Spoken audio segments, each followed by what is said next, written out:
Beautiful fountain here on overpass. I like the fact that we're actually going to overpass first. I think it's actually a bit of a crap fountain, as fountains go, because the water doesn't fall down like a fountain. It's more just like a well, or like a bowl. You know what I mean? It's not working. No? No, apparently not. Sorry, Right, I was just then. a little bit brain AFK when it came down to it, but we are going to jump straight into the pistol. Juan Fatro alongside Recon. They might just have a field day here. The flash was great, and it is actually 3 kills straight for him. They have more players here in position. Nico Dosh is stuck. It's a bomb dropped, and Jabby, nice for him to be out towards the B bomb site, but just unfortunately out of place. I don't know if you can play that pistol any better here for Blink. Yeah, that's one way to do it, isn't it? I like Chabby's Glock. I have one just like it. You have the exact same stickers as well. Yeah, mine's on a Glock Emerald though, so it's a bit cooler, but it is, other than that, it is exactly the same. It's called Mr. M&J. But spelt wrong. Come on, Jabby. This would be a big 1v5, but I don't think it's going to happen. You can see how Blink are playing this. It's perfect. They've got this kind of crossfire formation. If he takes one, the other two will swing, and there's just no chance. And they've even got that pincer coming in from behind. Now, that is seriously one way to do it. A near flawless pistol round from Blink, and I think that's going to kind of get them going, get that morale, get that confidence flowing, because coming into a match like this, knowing you're the underdogs, going into their map pick, it's got to be pretty daunting, but having a hell of a pistol round like that, now having a massive firepower advantage going into the second, it's a good chance for them to string a couple together. I think a big part here is, of course, they seem to have prepped for that pistol round. They seem to know that Copenhagen Flames might try and pull something like that off. So they had 3 players into long, certainly then did their prep, watched their demos. We're ready for Copenhagen Flames' match plan. Here also, nice flash from Synopsy to grant GXX a better chance to grab that kill, and right now Juan Flatcher already falling back in towards Banana, still taking a lot of damage. Should probably be smarter just to fall back before he drops. It is still going to be GXX for 1 with the MP9, making it 2 for him in the round. Juan Fatro re-aggressing, and he's just here to clean things up, and everybody is going to be staying alive. Sure, a lot of damage against him and GXX, but not to worry as Blink make it 2. And at the same time, they keep everybody alive once more.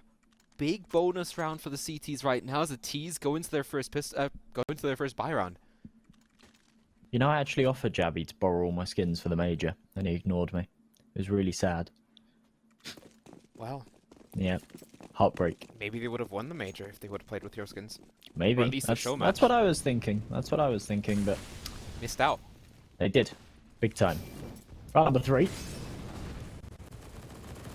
A lot of early util. Of course, Copenhagen Flames now with the guns to work with. 5 AKs. And a setup over towards the A side of things. Stacked up in playground. Lots of util. I say lots of it. It's not a huge amount, but there's enough. They start to work their way through. No contact made just yet. Blinker playing this from a little further back. Ooh, nice trade. Yeah, and a nice way for Hooksy to grab that first headshot already. Sure does take damage, but we would much rather have 5 players alive, as he still bears a smoke. Might be able to drop him a little bit more utility and see if he can then maybe even flash your team in towards a bomb spot. GXX still in towards connector. And they've been spotted on long though. Hooksy also the first player to peek. He's now fallen back. The smoke is going to cover things off. Deep nade not going to catch anybody as everybody was already falling past. Oh, his timing is perfect still. Should have maybe even found the kill here onto GXX, who's certainly then taken down by Nico Doz. Scenari still dangerous in towards top connector. Nice one here as well to find one, but Zyphon at least there to trade. And look at the damage already dealt. They're easy targets here. Yeah, this is kind of as doable as a 2v4 is going to get. They're about to come into the A site. Both players are stacked up. They're all so low. The only man that had HP is Roy, who's pushed right in, and he's found them both. My goodness, he was called upon there. It was all on his shoulders to find both kills in that scenario. And he does so. He delivers. And they're the only 2 kills he's found this game. Beautiful, beautiful stuff. 2-1. Copenhagen Flames are on the board. Yeah, and it's perfect just to be into that as soon as possible. Sure, you lose the pistol, you lose the first 2 rounds because of it, but as soon as you have that first buy, you want to be into your own game, especially on your own map pick, remember. This is Overpass, this is the map pick for the Flames, and still, the stats not exactly stellar for Blink. However, they seem to have their game down on that side, and still looking forward to what they can bring to the table in this game. Stack up for Hooksy. Gonna try and boost over towards a B bomb site. Nothing spotted just yet. I'm sure that Scenarii is gonna keep an eye on. They're gonna counter boost. Oh no. It's all about timing right now. He just dropped. Blink have the advantage here as well. They would have heard that they were close. Flash comes over. Pete comes out. And nobody spotted. No. They just missed each other. Still, the nade is going to be doing a little bit of damage, at least softening them up to bring them into one-hit headshot potential for the M4s. Right now, though, the information's in Blink's turf. Blink know that Copenhagen Flames are going for that boost. They heard them drop off. You can tell by that close nade that was thrown as well that they're certain there are 2 players there and B short. Whereas the other way around, Copenhagen Flames don't necessarily know there's that stack over towards the B side. One Flatcher about to take contact. The Sun, the cruel mistress, casts a shadow, but Zyphon still too quick to the flick. And GXX, oh man, he's missed a key shot. He's going to be very, very tilted that he's not traded that one out. Yeah, at the same time, second chance is going to be his. Hooksy drops, and right now the rest of the Flames are going to be heading over towards the B bomb site. Roy is going to find that first recon, still keeping his team in the game though, thanks to the Deagle.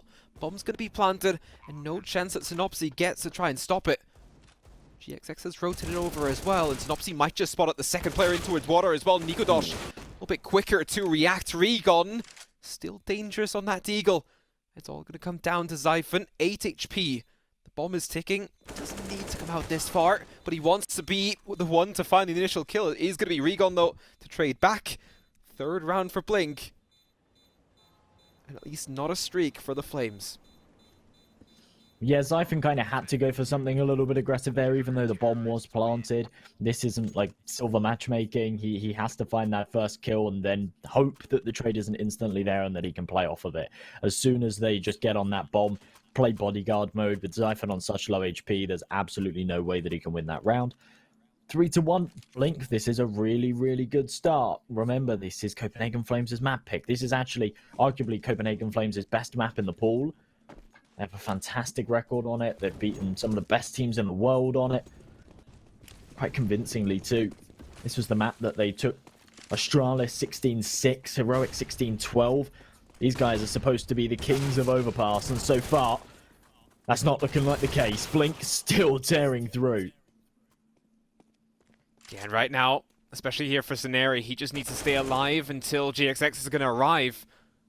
Just a tad too late. The bomb is still dropped close to GXX, so he's still going to get a chance, especially to isolate these battles. Does deal damage, but Hooksy stays alive with 18 HP. The bomb is still down in front of him. And he's able to try and fight for this. It is going to be Nikodosh quick enough to find that headshot. Nice one here for the Flames. Back and forth. Certainly going to grant more of an advantage towards the T side. And especially now that Blink are down back to pistols, it should be a pretty easy round for the Danes. And even Blink, I wouldn't be mad if they just forced, because they're on a double eco anyways. Might as well try and challenge right now. Yeah, there you go. Your wish is their command. Fire comes out, pistols, a little bit of utility. It absolutely makes sense. For Synopsy and GXX, they're on double eco. Same as Scenarii, actually. So, no point in them ecoing into this and then still having to eco in the next. There's always going to be a force buy in one of these next couple of rounds. Why not make it now? When there's a time where you can actually reset Copenhagen Flames' economy as well. They don't have a lot of money behind them. They only kept 2 players alive last round, so the reinvestments have been quite expensive. And Zyphon might be caught out here. 2 players on the angle, swings out. GXX takes contact. One Flatro swings, and it's a perfect little bait and switch. Yeah, and an easy M4 recover then for the CTs, and that's exactly what they need. They also fall back. Oh, and one Flatro. Oh no, man. He's now found the bomb and has full control of that. Sure, already is falling back here. Nikodosh, I think he just spotted him out. It's all about timing, and of course he hits that. Recon trying to go aggressive. He's going to be shut down by Jabby. This should now just be a safe round for Flames, just to shut things down. However, Blinker going all out towards the B bomb site. Full commit here. Actually, Synopsy has gone back up towards A. GXX trying to go aggressive. Here's those steps. Isn't going to hit that first shot as Jabby finds a headshot. This pretty much now sums things up, unless one of these players still goes crazy. Mary. Oh, 1 for 1. This has been good damage. Every kill they get is perfect. Yeah. Yeah, it is. I mean, Blink are going to have to eco now, so that kind of money that they've... all that economic damage that they've inflicted isn't going to be worth as much, and I think you can see Copenhagen Flames know it. Hoogsy's gone for a Mach 10, but yeah, I mean, they're still making this costly for the Copenhagen Flames side.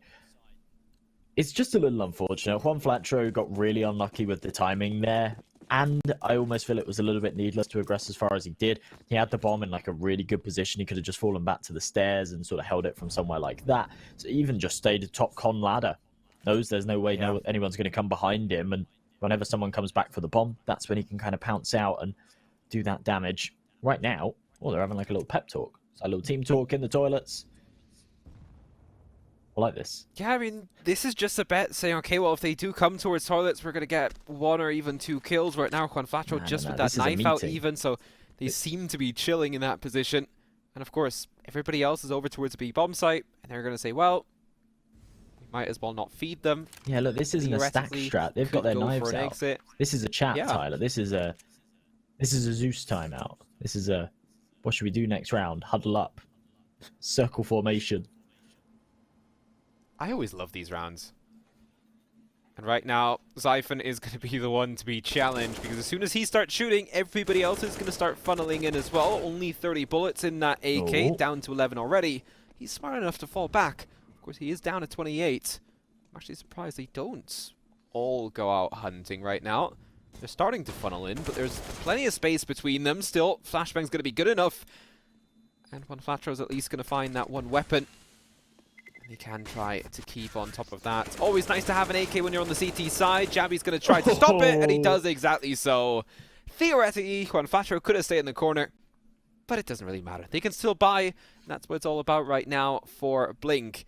Another buy coming up for Flames. These 4 rounds on the T side are already a godsend, theoretically. If they can push it to 6 or even 7, maybe even take the lead going into halftime, you never know.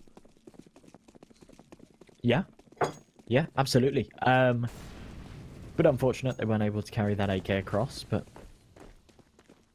sometimes the way it is. I love these player cams. We get it in the playoffs now. Isn't that fun? Get a little bit of insight into the players' bedrooms and how messy or tidy they keep them. and if they are dark gamers or light on gamers. Dark gamers have the curtains open, turn the light on gamers, yeah. Different breeds.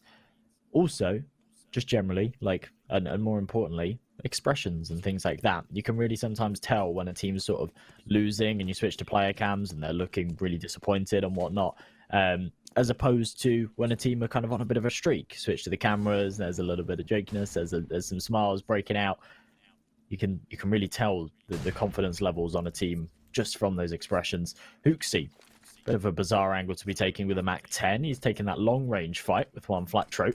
And to be honest, if Juan Flatro peeks this, he'll win that fight all day long, but he just doesn't know it. Yeah, that's the thing. Now he's well aware of it, but at the same time, you never know. One of those stray bullets could come back to haunt you, and Xiphon already up into a great position. They seem to be aware of that, though. Right now, he's going to be close range, double peaked, and still finds 1 kill. Almost able to find a second now. Hooksy can come into full effect. When Flatro drops, and Synopsy is still close in towards Bank.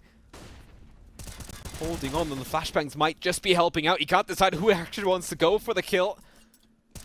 And in the end, is going to be dropped. Surely damage done, yes. But even here, Roy, to find Regon straight through the wall. Never a big fan of those bangs from the stairs, because of course you can see those bullets come through.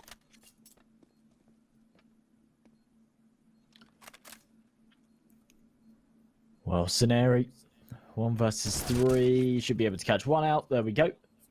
But he's got to save here. Surely no way. No kit. Only an incendiary. The bomb's already halfway gone. Is he just trying to do more damage? I don't really think this means as much. Like, Copenhagen Flames have got a lot of money behind them. For Blink, there's really no cash. So him staying alive is far more important, and it's not going to happen. That little hesitation, that little kind of 2-second moment where he started to walk up towards Bank actually ends up costing him his life. And Copenhagen Flames make this 5-3, and the odds shift further in their favor. Yeah, and I think that was to be expected at some stage as well. Sure, they had one counterattack, Blink did. They were prepped for that piss round, and of course pistols are important, especially here where you kind of want that early advantage. But the early advantage only led to them finding a 2-0 lead. Then Flames started to get into it, little back and forth, never helps out a CT side. And now, of course, yeah, the loss bonus is there for Blink. But at the same time, they don't have the rest of the money in the bank. They weren't able to save an M4, that's why they're not going for too much of a force right now. Sure, a little bit of body armor, a couple of upgraded pistols. But apart from that, it's mainly 5.7s, not even Deagles. Boy, already to find the first one onto Juan Flacho, GXX to drop to Hooksy. And every kill that the Mac 10 gets in this one is a nice to have. So I say, come on Hooksy, just go hunting. Try to find as many kills as you can get. As that, of course, is $600 per kill. Xiphon to find Synopsy. And this is just shutting them down, keeping everybody alive, building more of that money for the side of Copenhagen Flames, as a couple of players will have 5 figures on their bank account starting into that next round. Scenario and Rigan just maybe hoping to do some damage once again in a position where there's one on each site. Scenario, Jiggles, don't think he saw anything there either. Oh, there we go. Finally spots the head. It's always a little frustrating when you're watching with the X-ray, the player jump spotting the site. You know there's 3 there in toilets and he's just not spotting anything. Really makes you think when you're playing, you're going for those jump spots, you're calling to your teammates, it's completely clear. Actually, you can be so very wrong. Beautiful headshot from Rigan, but he's going to drop. And we go 6-3. And how many times has Rigon now found a headshot with that Deagle? It almost seems like maybe 4 or 5 of his 8 kills in total were with the Deagle as well, because he's been hitting some nice headshots there. And might not need the main M4. But it's back down to rifle v rifle. An AWP out there for GXX as well. And the stack is going to be coming out. Nico Dosh. I thought you might have been too late, and he is in the end. What? And he misses out twice. Synopsy is going to get tagged up, but somehow staying alive. Of course, Juan Flatro taking advantage of the fact that there's 4 players bound to that stack.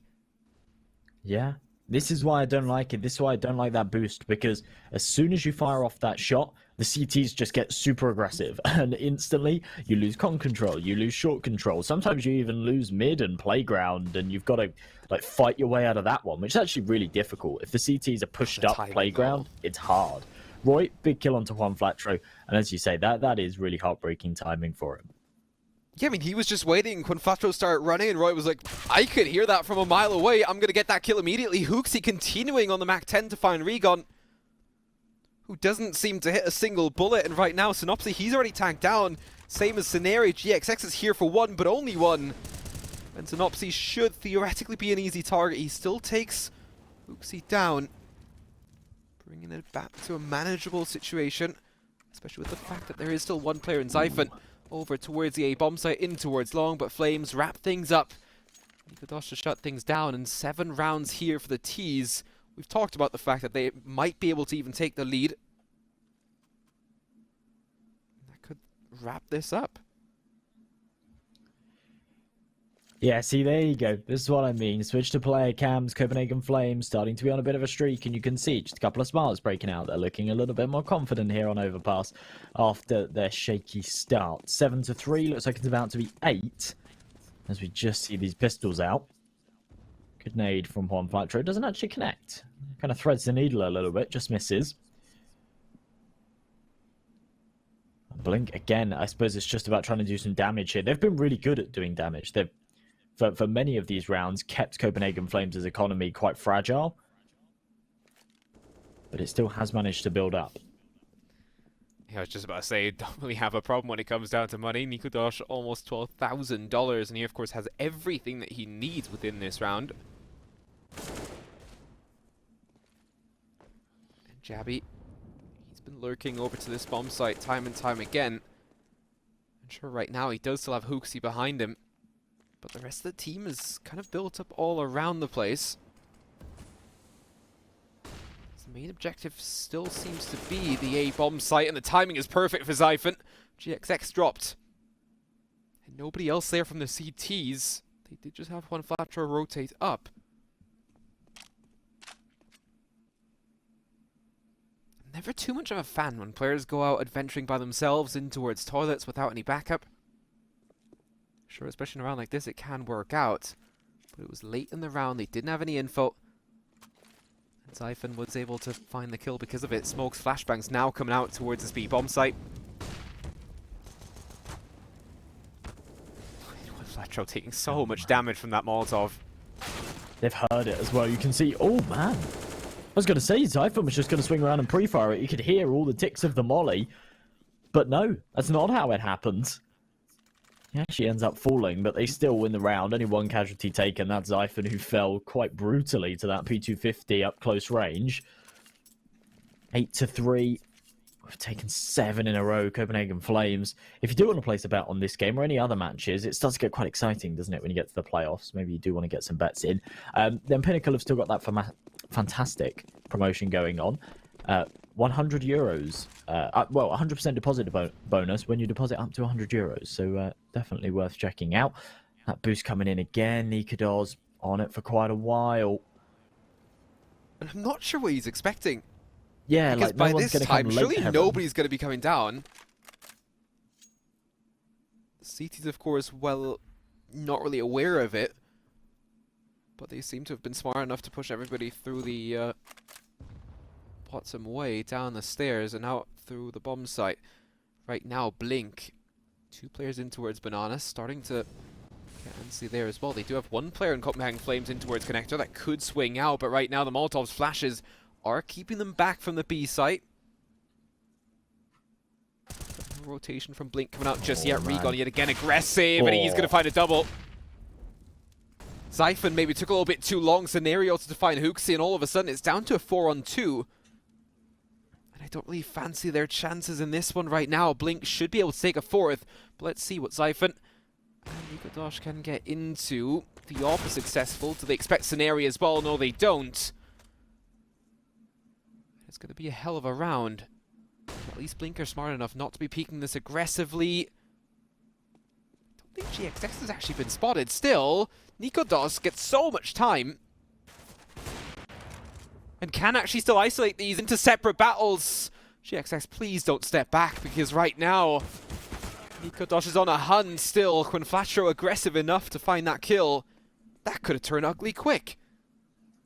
It definitely could have, especially when it's Nikados. He's got an AWP, he's got a deagle.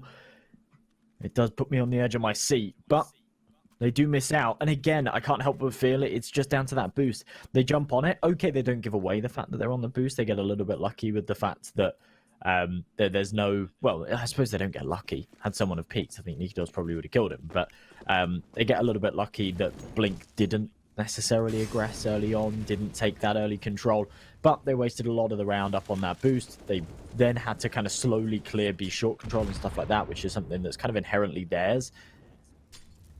Right now, Nikados gets mollied off just before he can take that angle. One Flatro, perfect position, and Xiphon gone. Another man advantage here for Blink.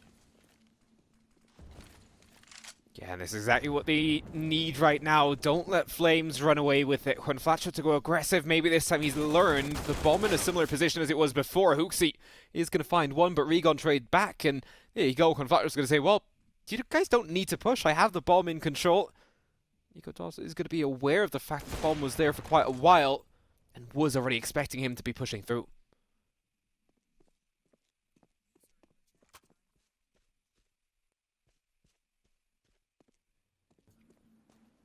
Well, a 3v3. They seem to want to rotate back over towards the A-bomb site. Roy already here. Regon's still quite aggressive towards Monster right now. The smoke is going to give away the fact that there is still one player here. Regon to take down Jabby. He's had a good game thus far.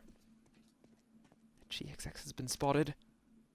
But he's smart enough. 30 seconds still to go. Expecting a player to at least still be in towards toilets. Not both players are coming in from long. The timing is great for Roy to cross. Ooh. Still, Nikodosh is taken down. 1-on-2, but could be isolated. But no, GXX, at least this time out, hits his shots. Yeah, very doable in like a 3-on-2 situation like that, but not when GXX is just playing on truck, dancing around, hitting all of those shots. It's impenetrable. It's too difficult to try and get past and get that bomb planted. 8-5. This very one-sided scoreline that we saw a few moments ago is really starting to close up. And at the rate that we're going right now, with what's going to be one of the last buys here for Copenhagen Flames, we could actually see an 8-7. Well, actually, I say one of the last buys. They'll have enough to buy into this one and buy into the final round of the half. But yeah, we could see an 8-7, a 9-6. It'd be pretty good considering how things were going for Blink. And look at that opening headshot from Juan Flatro. I love the aggression. Yet again, the aggression paying out. He's actually going to find a second as well. 2 for 1 is perfect for him. GXX also aggressive to find Zyphon, and there you go. 4-on-2, 2-player advantage. No need to go further aggressive than that. As right now, yet again, Jabby and Nikotas. Not a whole lot that you can do. You know, one player is in towards long A. Surely he's still going to be sticking around, and the off battle is going to come to fruition. But GXX, quick affair from his side. And Jabby now still has the bomb. But what are you going to do in a 1v4? Synopsy showing on the A site. Everybody else is down towards B. Raygon, as soon as that door opens,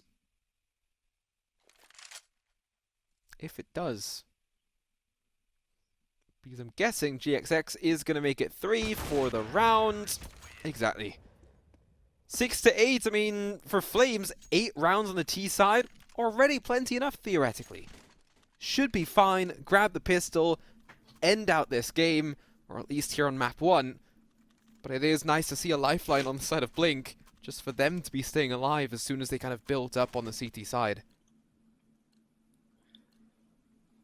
Yeah, but I mean, 8-6, man. We were 8-3 just a few moments ago. It's kind of blink and you miss it. No pun intended. And they're right back in the picture. Those odds were really shifting in Copenhagen Flames' favour. Now they're starting to tie up again. It just shows how volatile and how kind of back and forth some of these matches can really be. Riggin aggressing into short, not going to spot anything. And I think he's actually heard them running back. So that information could be valuable. As Roy's all the way up long. Kind of that lurker feeling out for information. And he's that one that can call the rotate with full confidence that no one from this CT side's aggressed either.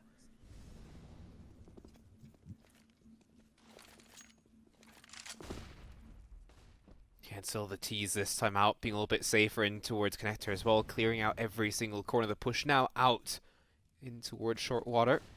At the same time, GXX could be a big decisive factor right now. The smoke does buy them a little bit more time. The Molotov might even give a chance for the CTs to re-aggress into that right now. But at the same time, Juan Fatro certainly close. GXX being pressured back. Boy, perfect timing before Synopsy can jump into the picture. And they know that he's out towards back. The flashbang comes out great. And still, somehow, he's still going to find another kill. Regon now coming up con, straight immediately finding a headshot. It's Neri pushing out from bank. The fact that he finds that kill, even still, could have been a little bit further laid back. Jabby's now under pressure and really in trouble because he's unaware that Snary could be right beside him. And no chance Regon wins another fight. The AK for him has been strong, just as strong as the Deagle beforehand. And it is going to be 8-7 here at halftime. Not the scoreline I was expecting, I'll be perfectly honest. Not when we were 8-3 up, not when Copenhagen Flames were starting to rebuild that confidence that we're so used to seeing from them. This could absolutely go either way. We've seen streaks of rounds. I think if Blink had actually had an opportunity to play more on that CT side as well, they could have even pulled more together. I think Copenhagen Flames are almost saved by the bell a little bit there. Now they get to switch over and play their defense, and they get the opportunity to kind of reset a little bit, reset that economy, come into this with a pistol round, which historically they're quite good with. In the first half, they struggled. Yeah, but that was just because of the perfect anti-strat there from Blink. They were perfectly set up and ready for that strat in towards long. Right now, Roy already lots of damage up against Synopsy. Of course, the long range. Neglecting the fact that he already hit a headshot on the USP right now, though. Perfect flash. Not able to actually capitalize off the back of it. Not able to hit his shots. And right now, just the spot out. Just to figure out, okay, has he fallen back? Is he still sticking around close range? Their best option might be to go down towards Connector, but look at the positioning there. Already Zyphon quite far up, Jabby is close down. And the plan seems to be hit the A bomb site, do it in an explosive way. They do have 2 flashbangs available, the smoke's now raining in, and the CT is still not hitting their headshots. Finally Roy to find one, but Hooksy's struggling as well. Needs to fall back. Roy back in the picture though. Double, triple from him. And that should just about be enough. Zyphon comes in to save the day as well. Everybody's staying alive. And they split the pistols. I actually think a very important round there from Copenhagen Flames as well. Yeah. If they lose that, it goes 8-8. They probably end up losing the lead. They need to be able to control the pace here on this second half. I think that's very, very important. Get off to a good start. Otherwise, their morale could quite quickly break. We've seen Blink, they're very resilient. We even saw it in that first half when they were looking pretty down and out. They brought it right back. Synopsy looking for the opening 1D, won't connect. Roy on an interesting angle, playing behind this smoke.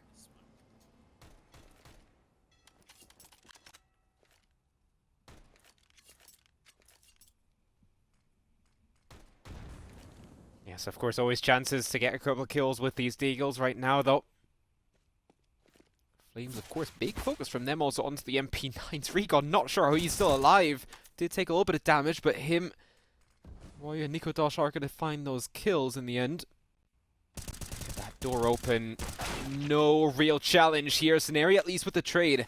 M4 could be recovered. That could be a big bait as well, because Hooksy is still there.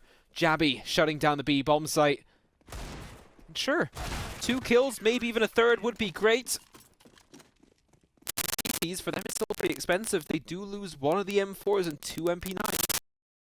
Sorry, 1 MP9 and 1 of the M4s, but still, could have been worse. Could have lost 2 M4s.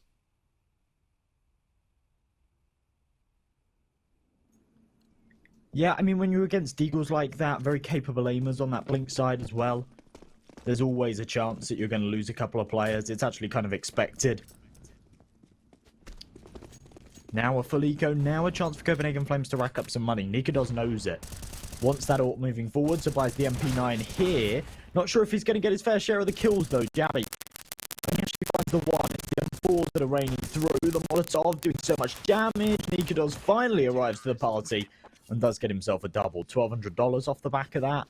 Not too bad. 7k in the bank. Oh, and they almost actually shot the M4 his way as well. Would have been a free upgrade there, but he didn't react quick enough, and the timing was gone to switch from the MP9. But right now, 3 rounds already.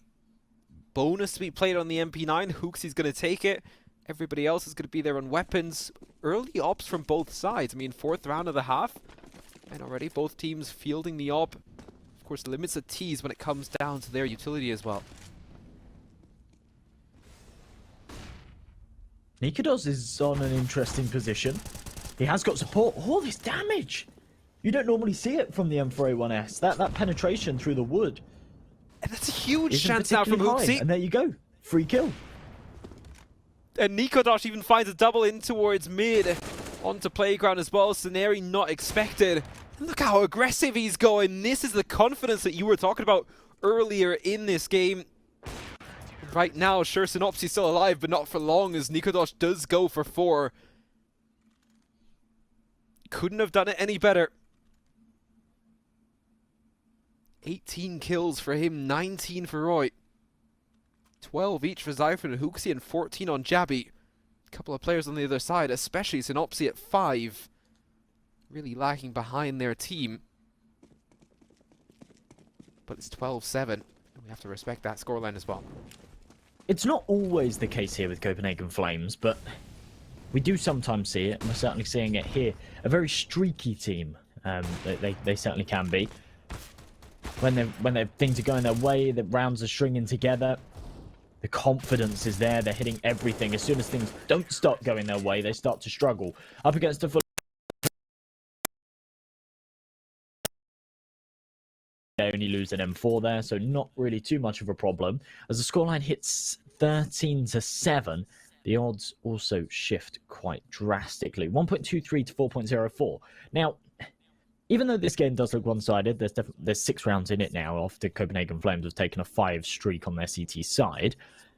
It's still fairly early day series. Yeah, first map's still not concluded. Blink but over on Inferno. So I think those odds maybe don't reflect just how much of a chance Blink really do still have in this series.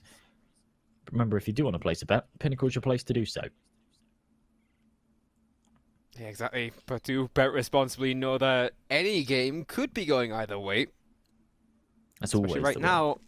We thought that Blink might get a great start. They seem to have prepared perfectly for the pistol round in the first half. And since then, it's kind of taking a deep dive from there. Sure, they were able to string 4 rounds together at the end of the first half. But right now, Nico Dosh and Roy, lots of damage there from the nade. But the round, not that close for Blink just yet. Juan Flatro can take control of Connector though. And I'm not the biggest fan of this aggression, but the flashbang comes out. Synopsy is close and ready for it. Hooksy still to find the kill. 4 HP on him. But GXX quick to get back into position. I was about to say assume control of the bomb, but everybody seems to be going over towards the B-bomb site. Xiphon. Go aggressive. Ooh. It's just unnecessary. You had the advantage in the damage on your teammates, which is so high already. Rather bring that move together so you have a player to be able to trade, or you just stay aggressive in that position if you want to. All right. The lurk from Quinfatro as well. Yeah, and again, it's that false sense of security. Roy's jump spotting. It's completely clear. He thinks no one's close, but Juan Flatro is so patient. He's hearing all of that noise, and he can now be on a bit of a late lurk here. Might be able to take out Nikodos.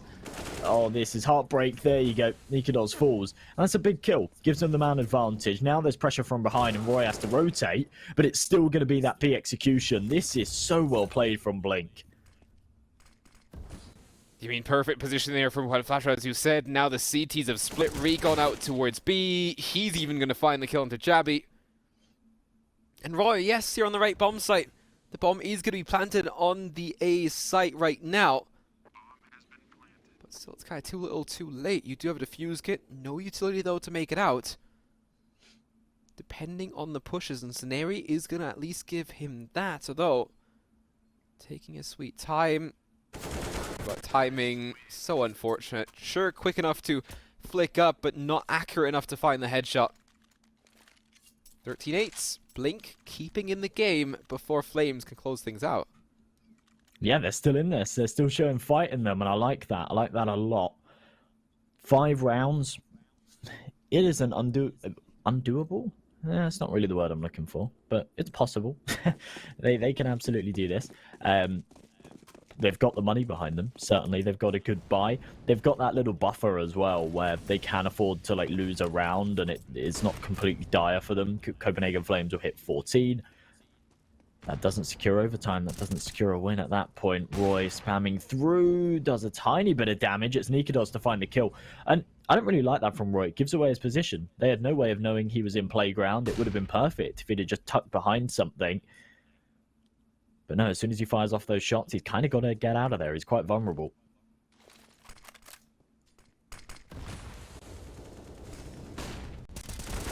Yeah, Jabby right now being flashed out. Quinfatro there to find one, but Xiphon, 3 for him, and right now still going aggressive in towards Monster. Switches up to the AK, perfectly played, because he knows with the M4, he's not going to find that peek onto Synopsy. And of course, he tries to go aggressive, but nicely done here for Flames. And especially there for Xiphon. It just occurred to me why Roy went for that spam. He did it just before Nikodos peaked, so it kind of made sense. He drew a bit of attention away. They were like, "Oh, he's pushed playground," and then Nikodos peaks. But yeah, I mean, 14-8, a hell of a round there from Xiphon. And to be honest, Blink, bearing in mind how masterfully they played the last round, when they played round 21, they had that lurk coming in, that late play towards Monster, the fakes. It was perfect. They read their opponents like a book. To then go into the next round and just run through a banana smoke and get mowed down by Xiphon, it's a bit of a downgrade. It feels like they didn't put as much thought into that one, and it certainly costs them. They do have money. Scenario's able to open things up with a big span through the wall. That Galil tears Xiphon apart. But can they play off of this? Ooh. Yeah. Yet again, the aggression from the up there for Nikodosh works out. Hooksy a bit too eager there to push in towards shorts.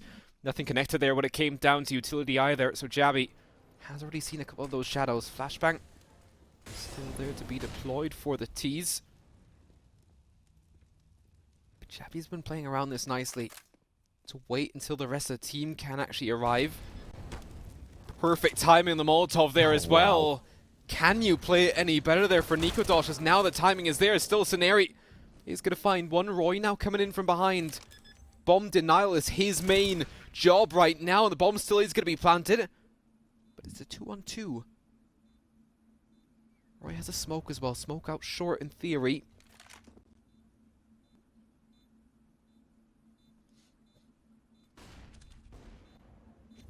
Yeah, and there you go. GXX to shut him down. Nikodosh now pretty much just a sitting duck.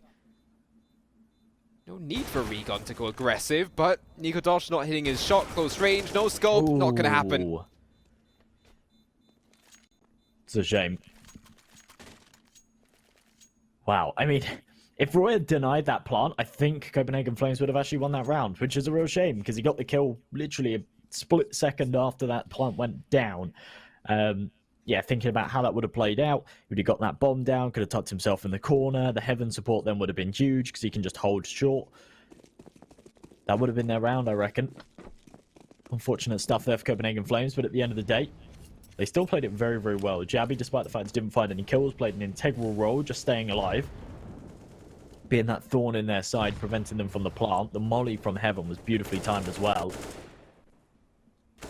Roy needs to be careful.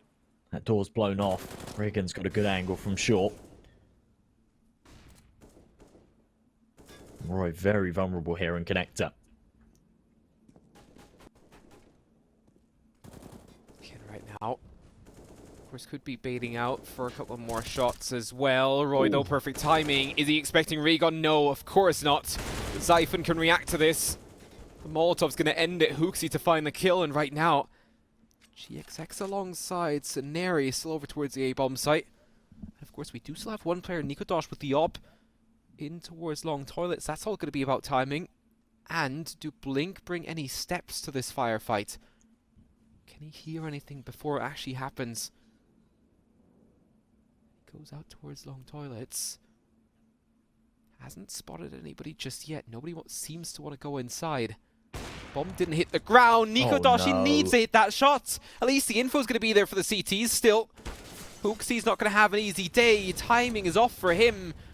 And I'm unsure what's going on right now. Flashbang comes out. Scenari to find that kill. Nikodosh kind of lost in motion. Smoke is going to block his view. Oh. He could be big. Hey. He's going to find the bomb planter. No plant just yet. But no chance of denying it either. Xiphon, no! Oh, he is going to find both kills. 15 here for Flames. Perfect way to get back onto the bomb site. Oh, you caught me mid-sneeze. You know when you're like about to sneeze and then it's like, oh, yeah. I was there, but that was huge. That was absolutely huge from Xiphon. I actually thought after that kill came through on the site that that Nikodos would try and regress towards long as that smoke was fading. Instead, he kind of tried to wrap around, knew they had that bomb down, so playing from toilets was definitely the play, but it wasn't even needed. Xiphon goes massive. 15-9. Look at this great play. Swings out, headshot, knows that GXX is just going to be coming off that bomb, so has like a split second there to have a major advantage in the gunfight, and he just takes it. Really, really smart stuff. Absolutely love that. 6 chances to try and close this. And look at this. Blink trying to get fast into short. GXX. Wow, that's quick. Yeah, GXX. Perfect way. Just to find that first kill, however, of course, he needs to back that back up, and the CT's aggressing in towards short. The Molotov is now going to cut that experience short. Further nade to fly in. Regon taking a bunch of damage here, and he seems to just about navigate these nades perfectly. I actually really like the way that Copenhagen Flames are playing this connector role on Roy, and I think that it's definitely something to kind of take away if you do play Overpass and you've got some friends that you kind of coordinate with a little bit to jot this one down, because they blow the door off every single round. Sometimes a connector player can be really redundant if your opponents aren't taking connector control, but playing someone on the short corner, blowing that door off and playing that crossfire is absolutely huge. And right there, it's Hooksy and Roy getting all the work done again. 4 versus 2, and I think this might be the final round here for Blink, unless they pull off something crazy. Yeah, pretty much now going to shut things down. Only down to GXX, and he's pulled a 1v4 back before, but it's not going to happen this time out. Nico dodged to control him, and 6...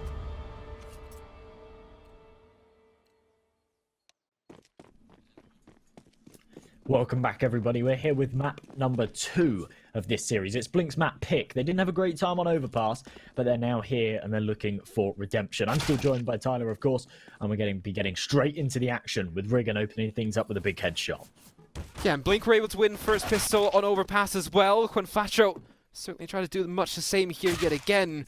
Roy is going to be a drop, but Zyphon does have an answer. And still over towards B bomb site, which seems to be their main target. Hooksy's just waiting patiently behind that smoke. 4 players ready to bounce as soon as that smoke dissipates. And he needs a headshot. He's ready for it now. The flashbang comes raining through. It might have just been a smoke towards CT, actually. Hooksy is going to find one before the rest of the CTs can arrive from Banana. They're well aware of it. Regon continuing on the headshot spree.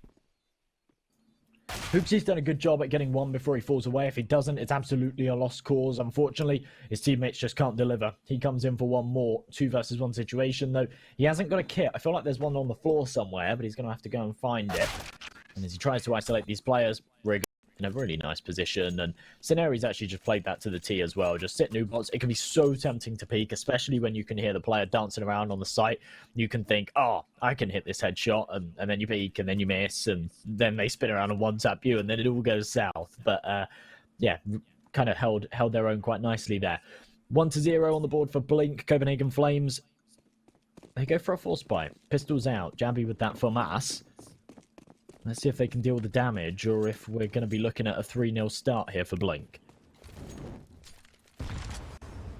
Yeah, right now for the CTs, of course, it's important to find a couple of kills. Ideally, you find the round if you're a Flames fan. But all in theory, it should at least be a second round. And of course, Blink, it is their own map pick. They want to get as many rounds as possible early on.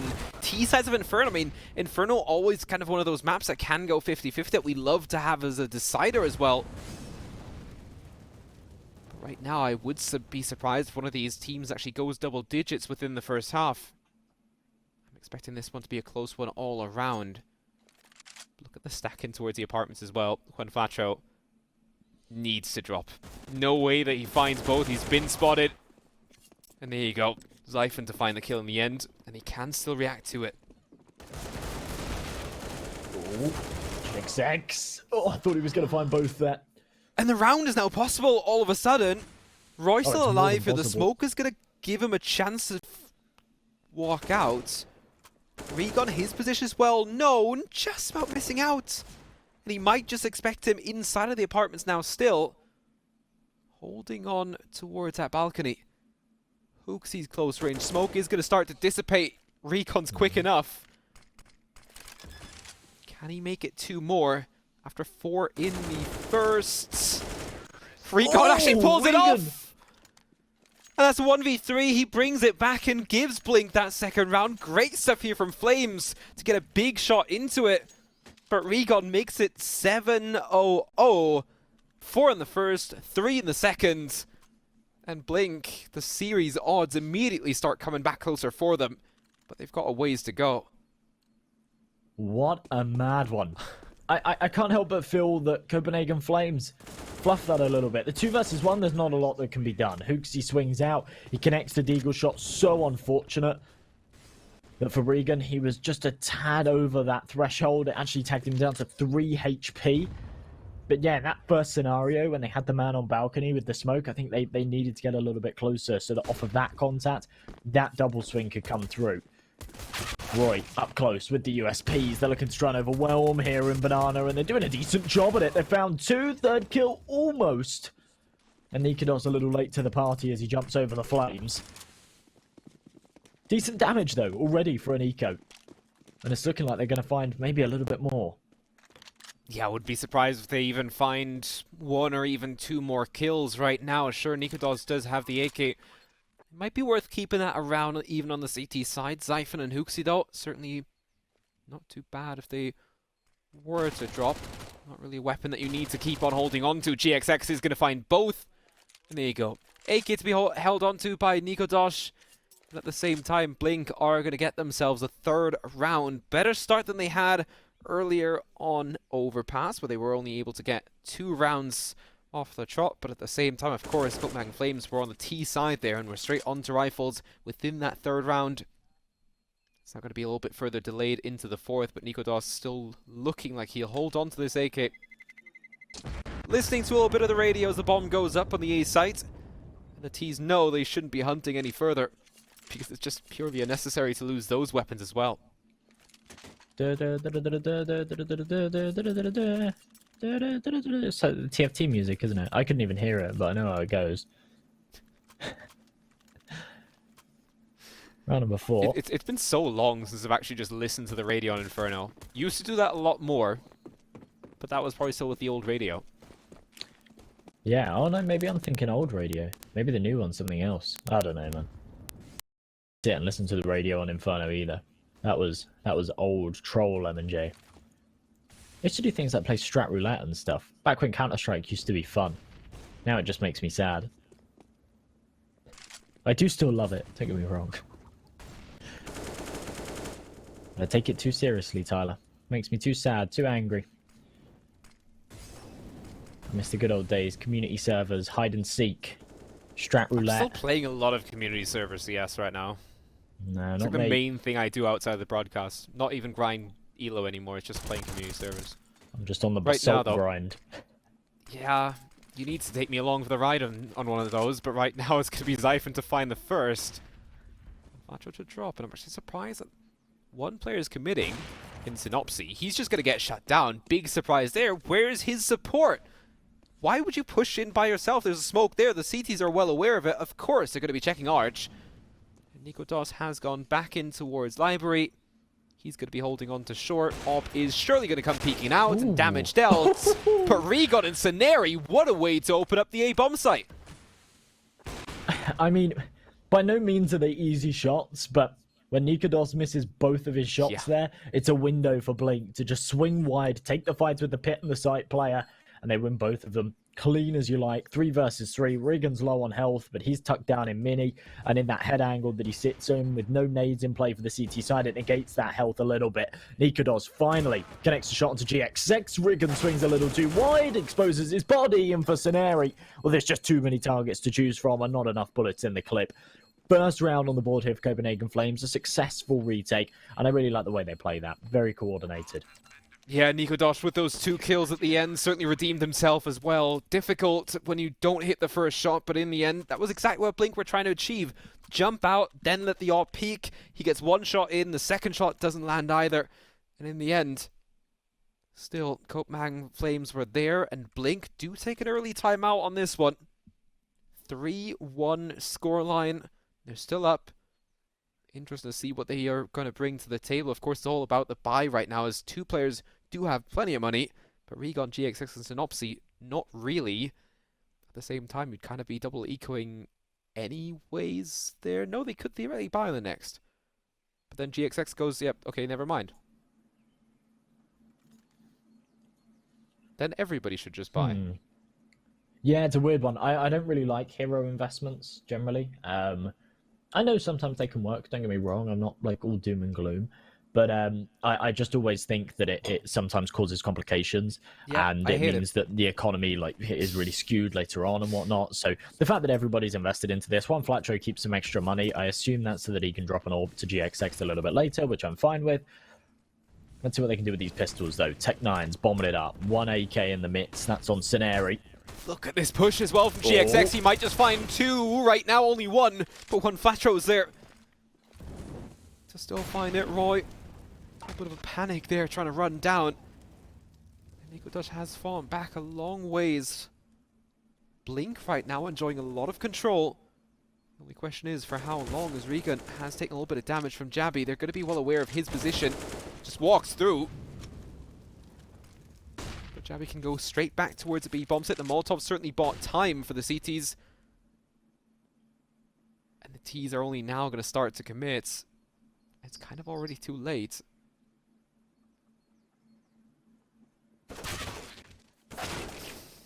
Oh. They find both headshots.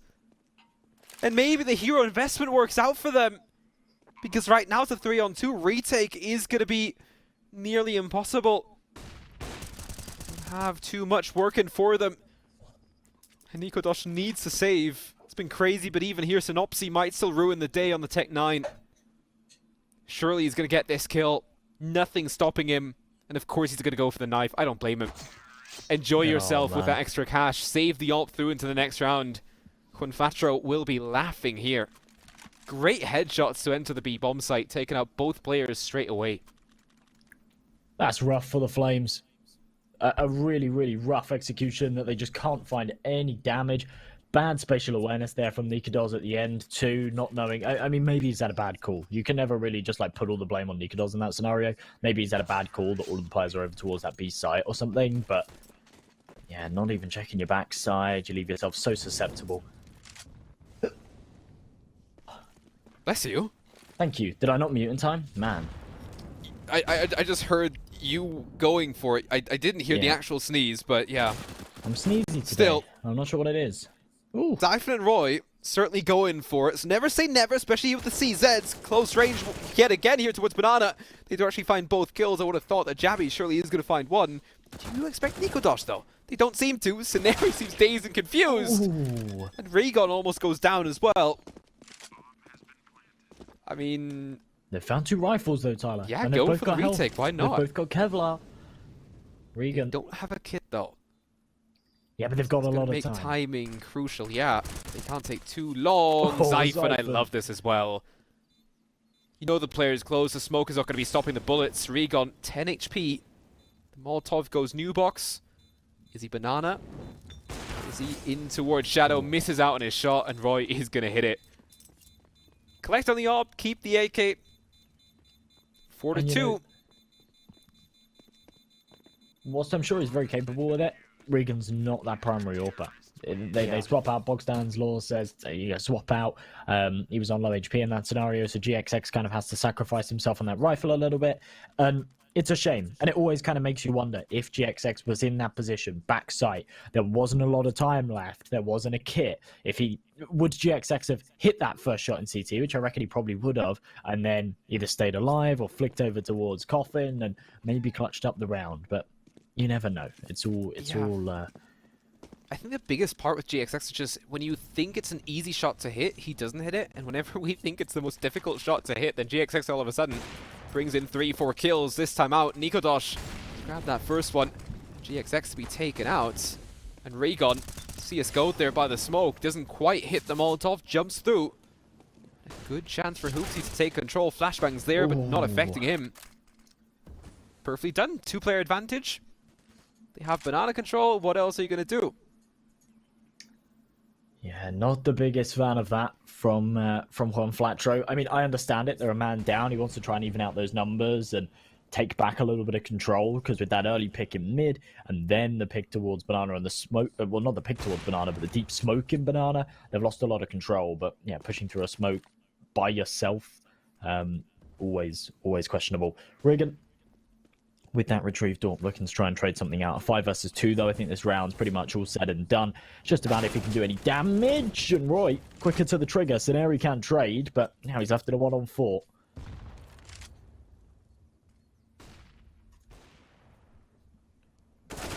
Oh, and Scenari, the fact that he even still finds one is nice for him here because, of course, every single kill is important in this still early stage of the game as the CTs haven't exactly built their own economy. Sure, Nico Dosh does grab the kill off the end, but still, every kill is nice.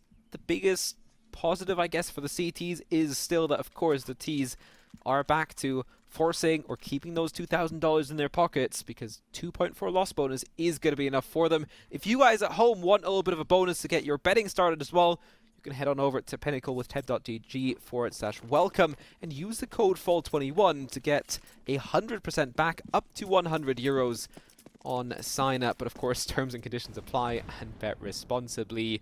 Right now, always like the fact when teams keep an extra nade or two in towards CT, or keep it ready for a nade stack to be coming out. Right now, a couple of nades raining down Banana, but no real damage dealt as Blink seem to be ready for it.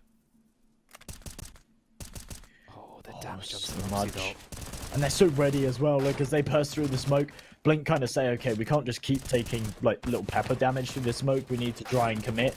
And as soon as they do, a little bit dealt by these Glocks, but it's going to be a flawless round. Solid stuff. And the way that they work together as well. Jabby did damage. Hooksy ended them. Got 2 kills early on. Then when he took a little bit of damage, Jabby said, okay, well, I'm going to swing wider, grab those kills. Nobody drops on the side of the CTs. And this is reminiscent of the start that we had on Overpass. Sure, it was only 3 rounds off the start for Blink. There it was 2, and then also a little bit of a back and forth, but then the CT started into it. Then Flames really started, and then they had 7 rounds in a row, made sure that they win the first half. Sure, it ended up 8-7, but it was a great run for them. And right now, might see this repeat itself as Blink already 3 rounds lost in a row. Flames looking to continue shutting them down.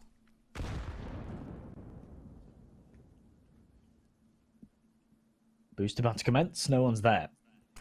Jabby in top mid will be smoked off, but as soon as that smoke comes in, that initiates the Molotov.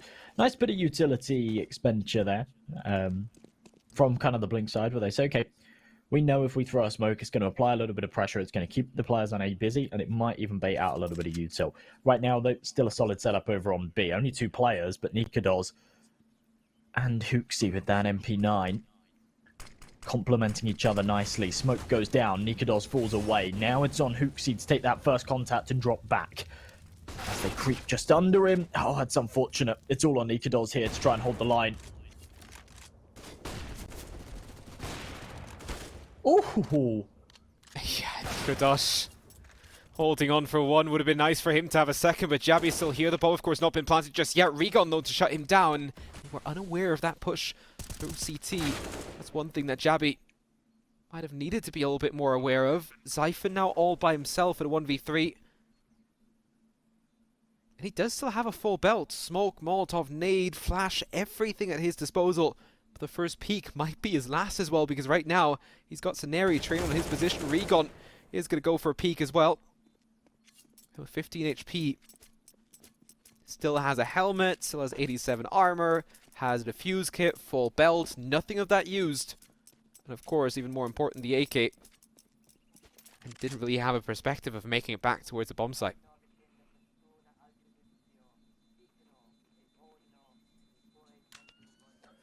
Yeah, Zyphon has to fall away and save, and this one has been a little more consistently closer. You know, we shot the radio. He's not interested in hearing it.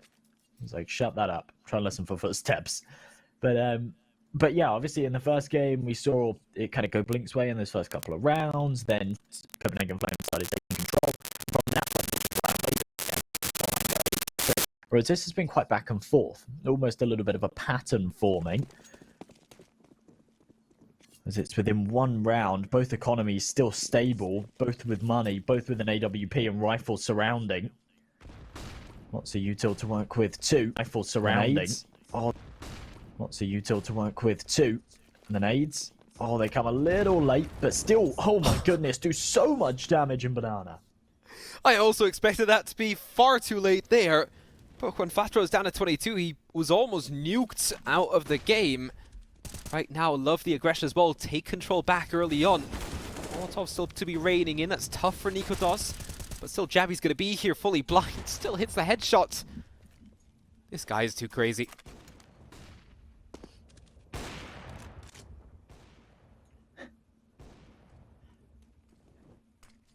looking forward to Zyphon's hold of the A-bomb site as well.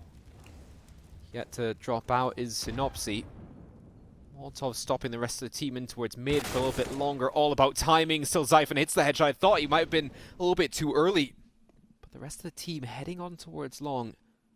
And Jabby has rotated over, keeping an eye on Arch, but ultimately going the right route into Library. He might just catch GXX. How does he hit that shot? Flashbang fully blind. And with that, they can now flank into CT and Hooksy. With that smoke, he's surely going to be aware of the players coming through. But he's just laser focused. He doesn't seem to care.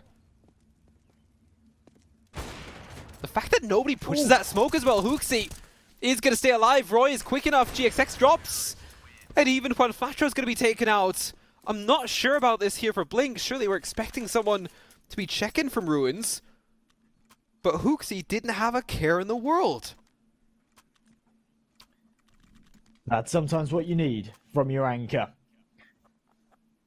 Just full confidence in their abilities, and that's what we see right there. Hooksy hitting all of his shots, no problem for him at all. And look at this, focus. Nikidos is incredibly close to his monitor. Oh my goodness, even getting a little bit closer.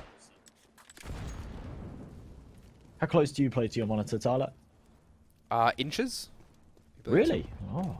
I used to know someone that literally, I say used to, I still know him, but I used to play LANs with him, that used to like literally have his nose touching his monitor, and it was always quite comical because he would ask if he's killed someone. So he'd hit a shot, but because he's so close to his monitor, in his peripheral vision, he literally can't see the top right where it shows the kill feed. So he would ask if he'd killed them, which was just always made me laugh. Nikidos not asking, he's sure that he's hitting those shots for... He might just drop, but no, he's hungry for this last one onto Quanflacho as well. He's going to be granted that one as well. Sure, it's only up against the pistols, but still, an ace is an ace. Nice for him to keep it going on the close range.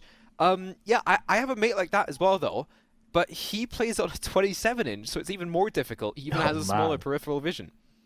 But yeah, I've seen everything. Your HUD in. I know people that like bring their HUD in, but yeah, this guy didn't want to do that. He was a mad lad. Good player, though. I mean, like, I'm as close to my desk as I can be, and I have my monitor as far as my monitor mount goes. So usually that is, I don't know, like 2.5, 3 inches from the monitor-ish. I've tried going further away, I just can't manage. Fair enough. Cannot do it. I used to be like that, but now I just don't care. It just gives me a headache. Not bothered about playing well. I mean, I don't play well. It's just, that's the way I've always played. Fair enough. I used to not even have a monitor mount. I used to just have my monitor on a couple of books. And back then, I actually still had my keyboard in front of my monitor. Like, hugging. Oh. Crazy times. That is crazy times. I used to play on the TV. The laptop hooked up to it. Input lag galore. That's what we like. Either way, Scenario. The way that Nikodosh was just about hitting those close range shots, he might as well hit this angle. I wouldn't manage to do it. But yet again, I have to stop comparing myself to pro players. Right now, we're just awaiting Blink to make a move in towards mid. Flashbang's ready here for Regon as well. Yep, Edson loses that fight, as expected. I actually love playing that AWP as well over towards the apartments. A lot of people kind of frown upon it. It's sometimes a difficult position to play, but whenever I'm on Inferno, yeah, around short and the apartments down to pit, gives you so much versatility with that sniper, so many different levels you can take, and it's really, really cool. Nikodos plays it very, very well as well. If you ever want to try and sort of learn off of a player, watch Nikodos play CT side here on Inferno. He's just everywhere. So difficult to play against. 3-man advantage, 1 round up on their opponents as well, and Blink with no money could really do with either kind of committing to some kind of save here, but I don't think that's the right answer, or pushing into the B site and making something work. 2v2 fight, but Jabby and Hooksy have got good positions.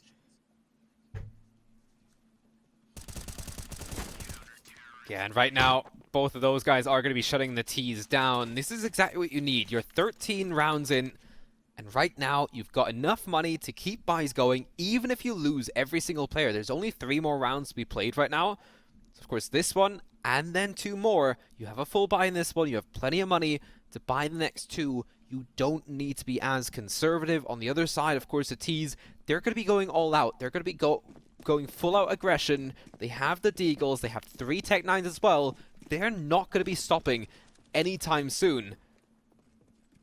Unless they get stopped by a weapon like the AWP of Nikodosh, or one of the M4s that could certainly bring the end of that parade.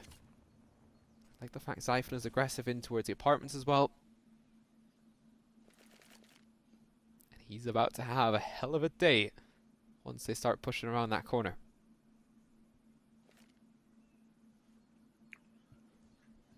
Nikodosh on that angle again. The pistols have closed Zyphon. I'm not sure if he's heard them, but he seems to be aware that they're coming. Tucked away. Lots of damage dealt by the nade. Smoke as well, obscuring vision. But Zyphon still playing, and see, they swing right out for him, and Zyphon crumbles. Roy has to try and pick up the pieces, and oh my goodness, these Tech 9s are doing some serious damage as Jabby. How on earth does he miss that? What a rough round for the Flames. Yeah. And pretty much immediately extinguished. Tuxi, last man standing. Of course, Xenopsy's going to hit that shot on the AWP. 4 players staying alive, weapons collected. And the CTs can be happy they have so much money on hand. If you guys want to improve your game and maybe be a little bit better on hitting those flicks, on being ready to hit those shots, head on over to teb.gg/3D Aim Turner. You can download it on Steam.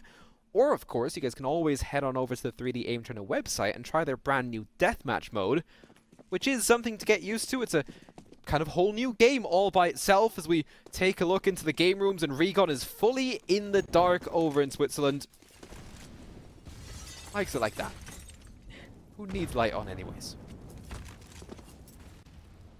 Not me. Actually, I do, otherwise my green screen doesn't work. But 7-6. Regon up close to this smoke. Zyphon playing the same position he did last round. It didn't work out for him at all.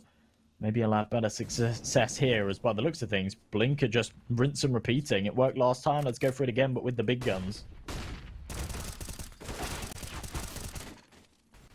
Yeah, and right now, complete opposite from the previous round. Shut down here, and sure, they're out now. GXX and Synopsy yet again hitting shots.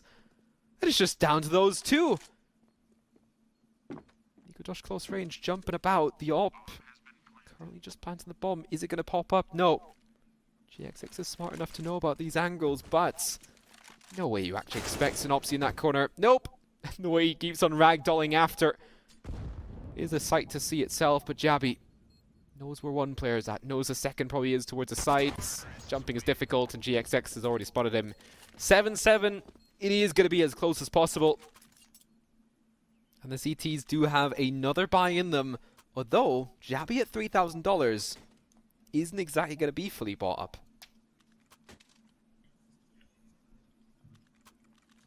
Oh, tied up. Still the odds massively favouring Copenhagen Flames. I suppose they're a map up. But 7-7, there's still a lot of equity in this for Blink. I just want to kind of dive into Copenhagen Flames' stats a little bit, just to see what kind of side they favour. Because I think on Inferno here, if I'm not mistaken, they do prefer that CT side. So the fact that this has come as close as it has, yeah, they do. Not by a massive margin, but they do prefer the CT side. So they could really do with 8 here. Blink. Well, they lose that early man advantage, despite the fact that Copenhagen Flames are on a little bit of a shaky buy right now.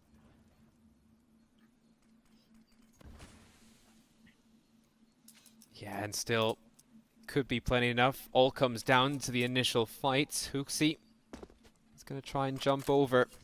Can't boost himself up, and right now, smart enough to fall back, but of course he's been in that position plenty of times. The Molotovs right now all around the bomb site. He's limited to one single position. The fact he even finds one is still great from that spot, but Synopsy's there to trade, and GXX already holding above the smoke. And the CTs surely are going to be taken out by that. There you go, GXX to find Roy, continuing on with Zyphon. All headshots on the AWP as well. Jabby though. Ooh. One and only one, and that's going to be it. Surely GXX, the fight of the AWP, but it will be the T's to find it and Blink to make it 8-7. They will have a lead, but not by a huge margin. GXX really, really redeems himself. We see him miss a couple of shots kind of early on in the game when he pulled out that AWP at first, but a couple of fantastic rounds towards the end there to keep that one alive for Blink. And that final round, a 3K, he was everywhere on that B side. Took the boost up, well, I say boost, kind of self-boost onto first oranges. Peered over the smoke in CT, found that first, then dropped banana, found that second kill, and then worked his way all the way back onto the site behind Nubox for the clutch as well. It's just so difficult to play against an AWPer that's so versatile as GXX is. Synopsy. Oh, he's so close to being spotted here. His knee's going to poke around the corner, and there you go. Roy, fast headshot, nice reactions. Yeah, and exactly what Flames need right now. Thus far, they've split their pistols. 2 going the way of Blink, 1 here for the Flames. Maybe make it 2 right now. But of course, both teams have now had an 8-7 lead at halftime. I'm actually surprised that for the first kind of push, Saneri goes back towards B, then to meet back up with the rest of his team. He has 2 flashbangs, defuse kit as well. Everybody else on body armor. But the T's all around this bomb spot. Everybody's still alive. And right now it's all going to start Roy to find Recon. It's their best aimer already down and out from this situation. And everybody else seems to be falling back. And Flatro still to find Zyphon. But still, the round is done and dusted. Flames will take it to make it 8-8. And a jumping Jabby is going to find Flatro as well. The other CTs are going to stay alive going forward. Well, 8-8.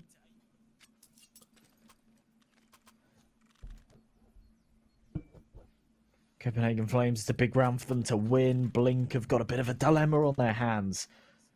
What do they do here? They saw just how quickly it got out of hand on Overpass. After they had a really, really close, contentious first half, it moved over to that second, and they just crumbled. Now, admittedly, the sides were swapped, but as soon as they lost the pistol, then lost the follow-up, that's where it all went south.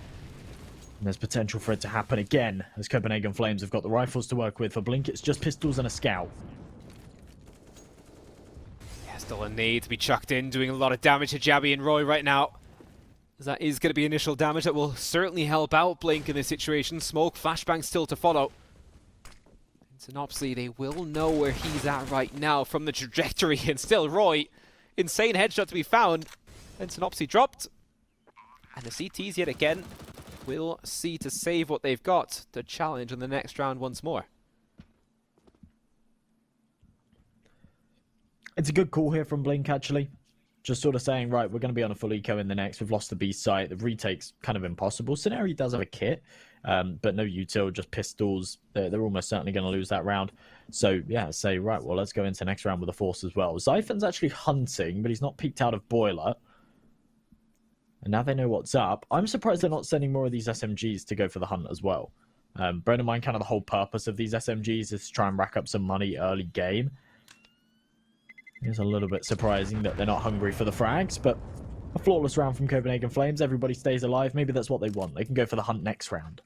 Exactly, and of course their Blink could have then upgraded onto an SMG that they could have certainly played as well. Right now, the odds shifting back in favor of the Flames. Of course, these are series odds, so affected by that first map being 69 the way of Flames, and even here, sure, it is the map pick of Blink, and Flames don't exactly have the best of stats in history on this map, but still, I mean, they've been playing a decent game, and Inferno is one of those maps that you can play pretty much at this high level as well, as long as your opponent team doesn't play too many crazy stats thus far. We've only seen the CT side of the Flames were able to hold on quite neatly there.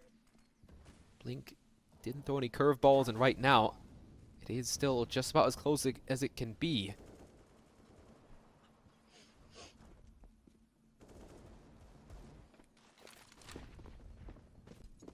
Yeah, out towards the A-bomb site. Zyphon already checking out short. Sure, they've lost a player in Jabby.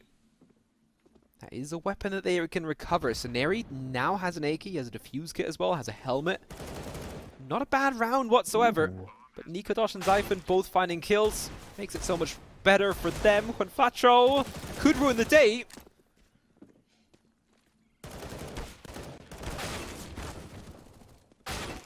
And still, the panic is on. It's only down to this 1v1, and still Hooksy, the nade just about manages. It's a very expensive round for Flames.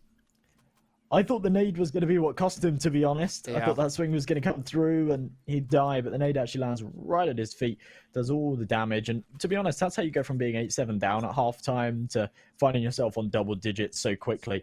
And to be honest, even though it's a little rough that Copenhagen Flames took as much damage as they did in that round, it's a bit of a blessing in disguise. Had they have not lost those players, they'd be coming into this round with like still a Mac 10 and MP7 and whatnot, whereas they've been forced to reinvest. Now they've got an equal buy with their opponents. They've still got a little bit of money in the bank behind them as well. But yeah, this is going to be a fairer round rather than Blink having that opportunity to claw it back.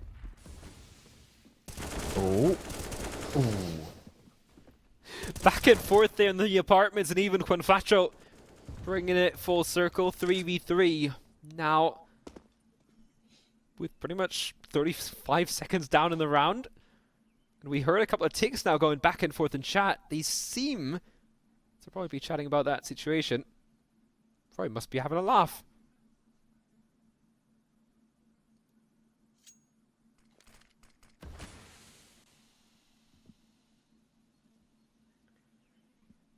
Still a 3v3, less than a minute left on this clock. And it seems that Blink have got a bit of a read on the situation, but both players over towards long. This could go wrong. Jabby does spot out one, and there you go. There's the crunch. But Juanfatro, his bites a little bit harder, and he finds himself one right through the smoke. And his timing as well, he's over towards the site quickly. Nikodos doesn't hit his first shot, does get another chance before Scenario comes through, but it is going to be 4 kills from Juanfatro. Can't even get that name through now. 4 kills there, nice way to catapult himself in front. And the T's, they're back down to, I guess, just keeping a little bit of money in stock and buying a couple of Deagles or Tech 9s. Because they'll be able to buy in that next round. Flames take a timeout. Kind of hoping they don't force.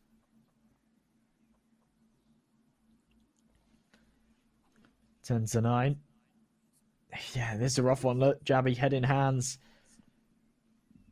Oh, they look... I don't want to say defeated, but they do look nervous, actually. Yeah, it's a good way of putting it. How big do you want your desktop icons, by the way?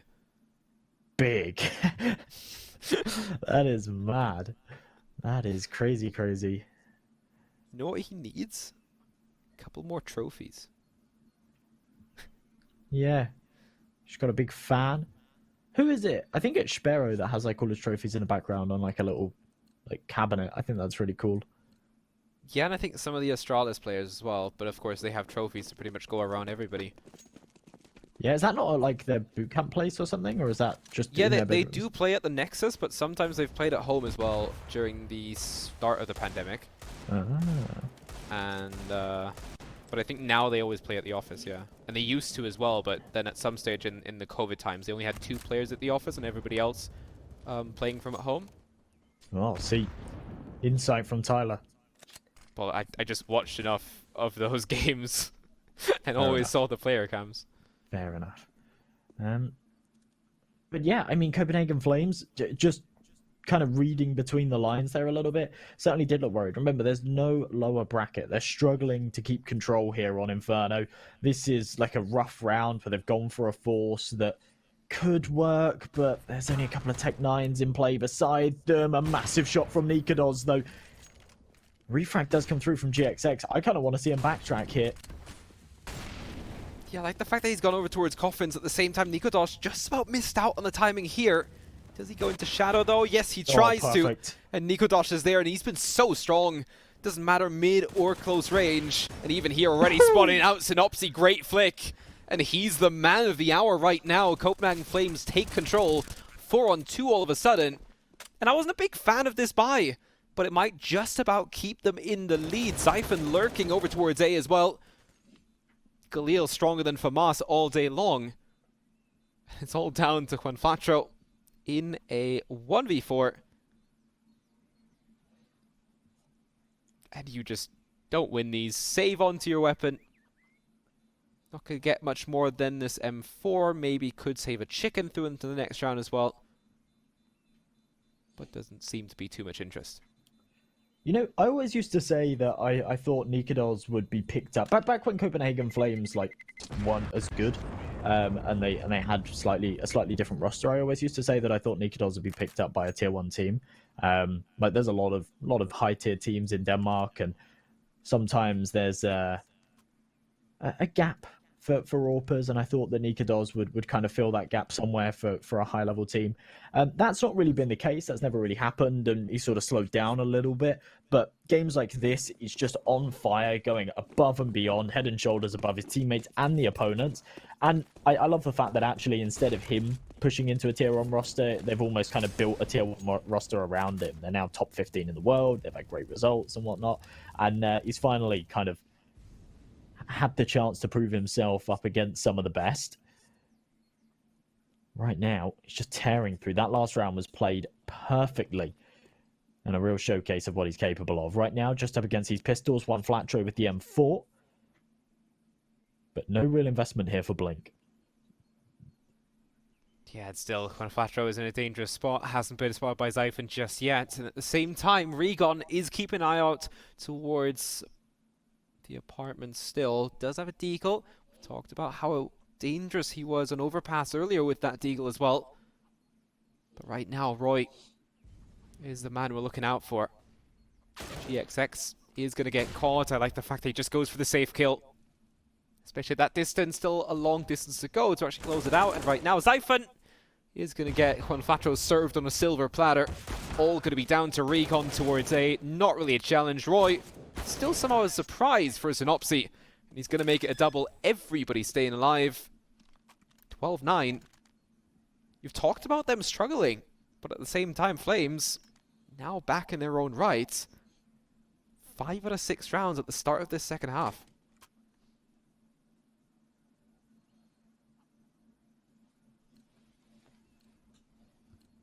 Twelve to 9, 3-round gap in it. Finally, Blink have got some money to go for a big investment, though. Jabby and Roy only down to the Galils, which is a tad concerning. They do have money to upgrade, but they don't want to. They want to keep that cash for a rainy day, and I don't disagree with this. Heavy presence towards Banana, though. It makes them susceptible to the nades, and that's why. Tons of damage taken. No way! Synopsy fights both! Oh, man! Scenari's there as well! Disaster. Hooksy drops all down to Jabby and Zyphon, and Zyphon's on the other side of the map. He's still over towards the apartment. Synopsy pushing down, finding the headshot here as well. And Blink pretty much just returning Flames to shreds, burning them up, and Zyphon's going to drop as well. Exactly what the CTs need when they're on a buy round. Keep everybody going and find a couple of quick kills.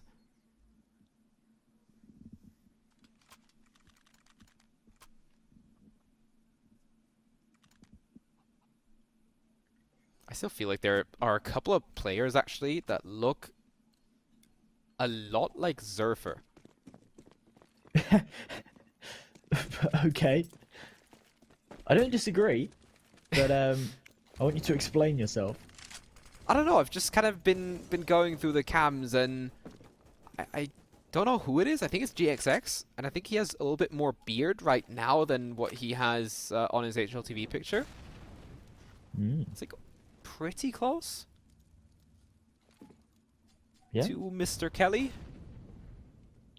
I'd take that as a compliment. GXX, good looking man.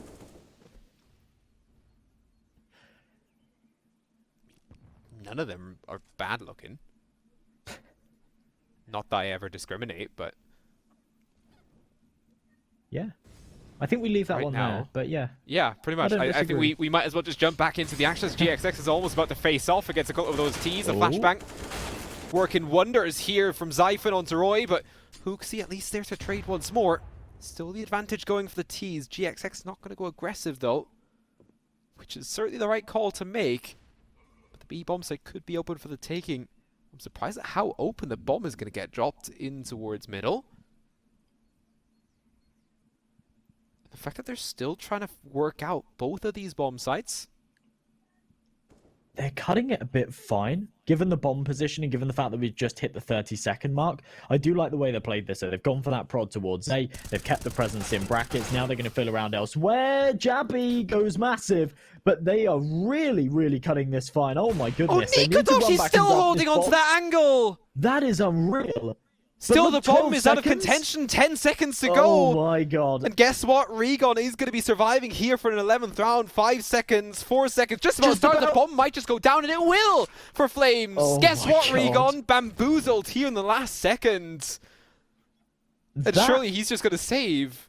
Is mental. Somehow they bring that bomb plant through. I thought it was all done. I mean, that was incredibly well played from the Flames. Like absolutely, their positioning, their control that they took towards brackets, and then the fact that they held it is just amazing. But they cut it way too fine. And I don't think that they knew. I mean, I know that they're professional players. They know their rotation times and whatnot. But I don't think Jabby was fully confident that he had that. And he didn't get the bomb on the initial pass. If he would have gotten the bomb right away, it wouldn't have been a problem. But he had to walk back for it, and right now, fraction of a second difference, and this round goes a different way, and Blink all of a sudden are ways back into the game. I mean, they're not out, but they're kind of left forcing here. GXX can drop an M4A1S over to Regon. Everybody else can buy in their own right. GXX has the AWP thanks to Regon as well.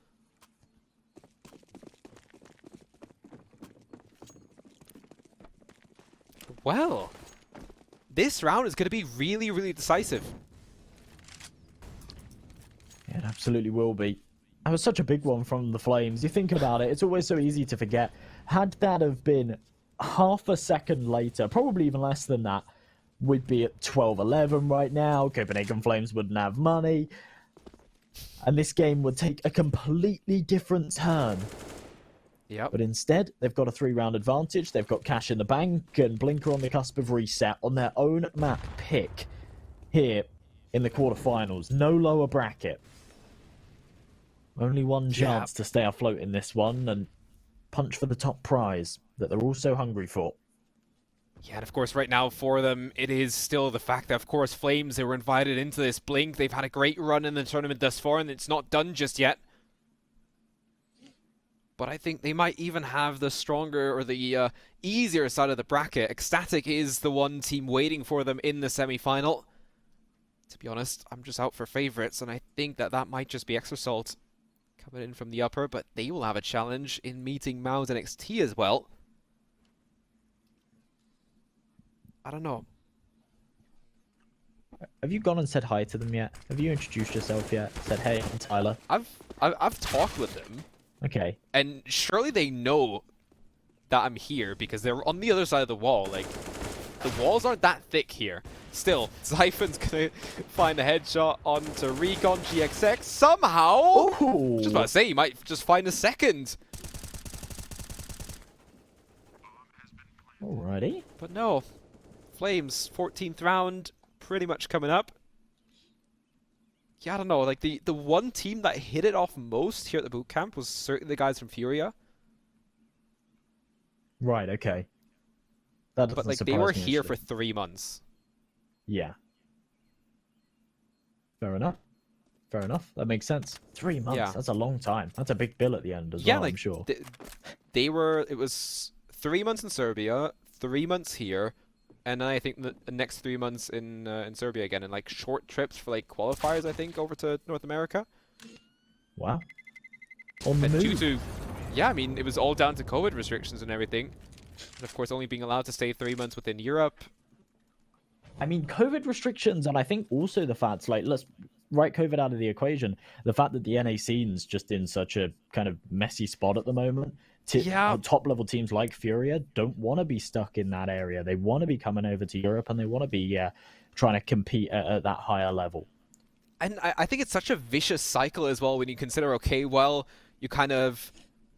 There's no teams in NA, so there's no tournaments in NA. So there's less teams in NA, so there's less tournaments in NA. And that's just kind of a cycle that keeps on going, and all of a sudden, everybody's in Europe. And of course, due to the travel restrictions, and it was so difficult. At least right now, there seems to be a resurgence a bunch more NA tournaments happening, at least in comparison to like the highs of the COVID times. And of course, start of the next year, we're going to have one of the challenger tournaments over there as well. So I think it might be returning to a little bit of normalcy, but of course, I think, yeah, Pro League's still going to be here in EU. It's a vicious cycle. You know what they should do? This is what I propose. Get the American government, take a little bit of money, just a tiny bit of money away from their military budget and make them put it into Counter-Strike tournaments. And then it will resurge. And government pump it sponsored. Yeah, at the same time, you have that going on. And the Army's paying for EU tournaments, or Air Force. Yeah, that's what they need. When it comes down to the sponsorships. I mean, they just don't invest in their local scene. Right now, though, Blink, they've invested into their own game. But still, it's only that one kill from Synopsy, and Roy brought it back. Brought down Juan Flatro, who's also been very important in a couple of these key rounds. Regon switches out, switches his FAMAS for an AK. There you go, they've got the bomb. 4 players, A committing. Aggression from GXX just about here in time, and Regon can even back him up. Sceneri drops Hooksy. And Blink, this is 14-11. Oh, Nikidos. Lost alive. Oh, messy spray from Synopsy. I started to wonder if Nikidos was going to hit one of his crazy shots there, but it's not going to happen. And as you say, yeah, 11 on the board for Blink. Still some cash here for Copenhagen Flames. I think there's no doubt about the fact that they'll go for a buy in this one. Right on the cusp of hitting match and series point. They'll bag themselves a spot. Go on. They should just take a timeout. Like, talk about what they actually want to do. Theoretically, yes, a buy is here. And this exact situation has led to them winning a round before. But at the same time, I don't know. Nikodosh Siphon, maybe drop a couple of pistols? Because if he forced down into this one here, yeah, they're just going for a buy. You know, I think situations situations I'm like fine with it. I'm not too salty, but actually I am. No, I think this was the right play. I think this is the right thing to do. But you know, it's so difficult in situations like this. I do not envy them. Especially because the CTs are on the brink of bankruptcy as well. Yes, this is absolutely the right play. But still, yeah, I think the right call was a timeout. Let's just say that. You went on that one. You went on that one. The timeout was the right call. At least it's now an educated decision rather than a brash one. They have to try and close on their T side, though. And in those timeouts, they're going to be discussing what the strategy is going to be here. Because when you're on your defense, it's a lot easier. Riggin, big opening shot. That's some good information. Whilst they do lose the man advantage, they know there's 2 over towards Apps. And there's only 1 player on this B site right now. Desperate rotations coming in from Synopsy. But if Copenhagen Flames are quick, they might be able to get onto this site.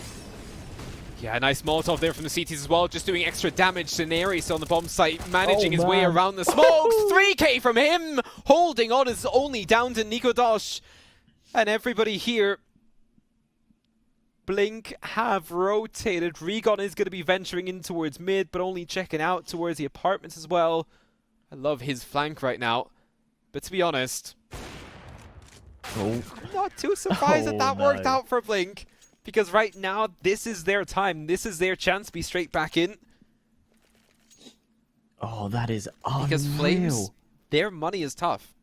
That's incredible from Scenario as well. They mollied Dark, they mollied New Box. He had a smoke in the middle and a little gap either side, and he just danced between it. And for Copenhagen Flames, I mean, it's difficult. Yeah, Hooksy, there's nothing he can do there. For Jabby, he's still looking over towards that left side of the smoke. The third man's completely oblivious as well.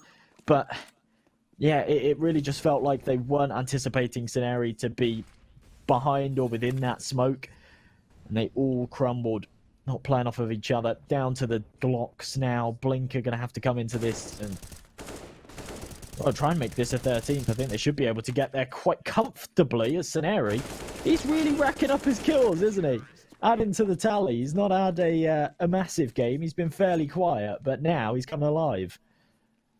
Yeah, and that's so important because right now everybody on Blink seems to be on the same page. Everybody's hot to keep this going, move on to Mirage, really challenge Flames right here. Because of course, sure, they've kind of had longer streaks, only been single rounds, and only now have Blink really gotten into their element to rack a couple of rounds together. And that is their chance realistically right now, though. Flames, they're fully bought up. They don't have everything at their disposal. They're missing an AWP. They're missing a little bit of utility. And also do have Hooksy on a Galil rather than the AK. This is really, really tight, and it could bring Blink not only onto 14, but probably 15 then as well. And Synopsy yet again going aggressive. This is so ridiculous. And he's even going to keep staying alive. The nade comes raining in, but doesn't really do any damage. At least they still have the bomb in control. Towards ramp. Towards the stairs. And Roy, yeah, that's the end of him.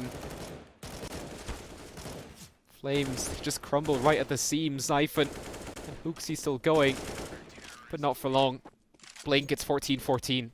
Blink want to keep up the streak of knocking out the invite teams. So far today, we've waved goodbye to both of them. Sinners got 2-0'd by Double Pony. That was a hell of a game. Ecstatic, okay, it wasn't as convincing. It was the third map, 16-14. I watched the game and my God, it was close. But they managed to knock out Mad Lions as well. I reckon Extra Salt will have a tough time against Mouse NXT a little bit later. Yeah. And Blink are giving Copenhagen Flames a real run for their money. We could see all of the playoff invite teams come in, and then we could be saying goodbye to them in a matter of 24 hours. It's kind of crazy. Riggin flashed into mid, only the Pistols to play up against though as Blink, looking like they should be able to put themselves onto map point and secure overtime at the very least. Yeah, that's the thing right now, because Flames are in a really, really tough spot, so at least I like the fact that they didn't fully force into this and just kind of, well, buy down to 2k, keep that little bit of a reserve, and now go for a call like a waterfall, because sometimes you just kind of make it happen, the flashbangs are out, and there you go, the CTs, the shot's not hitting immediately, but Roy and Xiphon still got a decent chance. One has been traded back. Jabby close range is gonna somehow still find Quinflatro. Synopsy still going for one. GXX is there, only Nico Dosh left alive. To be honest, Blink were disorganized in that one, and Flames should have probably capitalized on it a little bit further. But it works out at the end, and the CTs make it 15-15. Are we going to OT? Are we going to map 3? That was a nice little rhyme. You should be a rapper. Yeah, I mean, sometimes I do pretend like we can bring rhymes together and improve the show that way. Rap the whole game, rap the whole cast. I'll leave that up to I'll leave that up to Machine, to be honest. Yeah. All right. Fair enough. He's better than Legend. us. He is a bit. Well, him and the pistols. Come on. Him and the knife round. Sorry. Regon is at least going to be traded back here after finding one. Nico Dosh is there on the AWP though. This is so important, and they need individual players right now. Quinflatro is one of those individuals. But he's still sticking around, man. He's still finding kills. And yet again, Flames, they're down to 2. We're only 35 seconds into this round. And I just don't see it happening. Flames, their momentum has long been broken. And it might just be 6 rounds in a row from Blink to shut things down, to make sure that we move on to the last and final map here. Mirage, our decider, can be so puggy, can be so crazy for the ops again. And GXX and Nico Dosh have surely had fun in this matchup today. Roy just been spotted, and there you go. That's the end of him. I mean, man, this has been an incredible comeback from Blink. An incredible showcase of resilience as well. 6 in a row is not easy. Yeah, not easy at all. Being 14-10 down and still winning it in regulation is frankly incredible. Nikodos, I don't want to count him out just yet. It's a 1-on-4. It's very, very unlikely, but it seems wrong to say that he's already lost this one before he has. But one Flatro on a brilliant angle. And let's go. They're pumped. They're happy. Shouting down the mic, smiles, laughter coming out. They are pumped. And they're going to bring that energy into that third map as well. That's what's so important. So yeah, either way, we're going to take a short little break. We'll be back in just over 10 minutes. Knife round first. On Mirage, though, to be honest, I wouldn't really care if I start on the T or the CT side. Yeah, me neither. Doesn't really matter all too much, does it? 1v1 Yeah. though, both tagged. Ooh. They won it. I'm so bad on knives. I just always go Hey. for right hits every single time. But I'm expecting we'll stay like this. I'm expecting Flames to stay on the CT side. Yeah, pistols thus far have been split. We've talked about this a couple of times now already. In general, Blink have now always taken the first pistol. Didn't matter if they were on the T or CT side to get things started. So we'll have to see what they manage to do here. You know, Counter-Strike's unrealistic. Because if you've got a Bowie knife, which is massive, and they've got like little shadow daggers or something, you've got more reach, yeah? It's like trying to fight someone that's got a machete, and you've got like a spoon. It doesn't work. But, I don't know. Counter-Strike, I appreciate the non-pay to win, so that's fine. Fast play over towards B, Blink. Oh my goodness, they're not slowing down at all. They're just charging in and just mowing down Typhon. That's huge. He actually makes it 3, and Hooksy right now has also found one already as well. They're trying to break the streak here with the fact that Blink are going to win first pistol, but Synopsy still got a chance to bring it back. Has found 1 kill already. Bomb on his back. Faked out that he's rotating over towards the A bomb site. And look at that. Only 1 player remaining. That's Roy. Hasn't spotted out just yet. But as soon as he spots, he has to fall back. Right now, he's already being pushed, and there you go, Roy at least able to find the headshots. Otherwise, there would have still been a chance for Blink. Synopsy had a decent go at that, you know.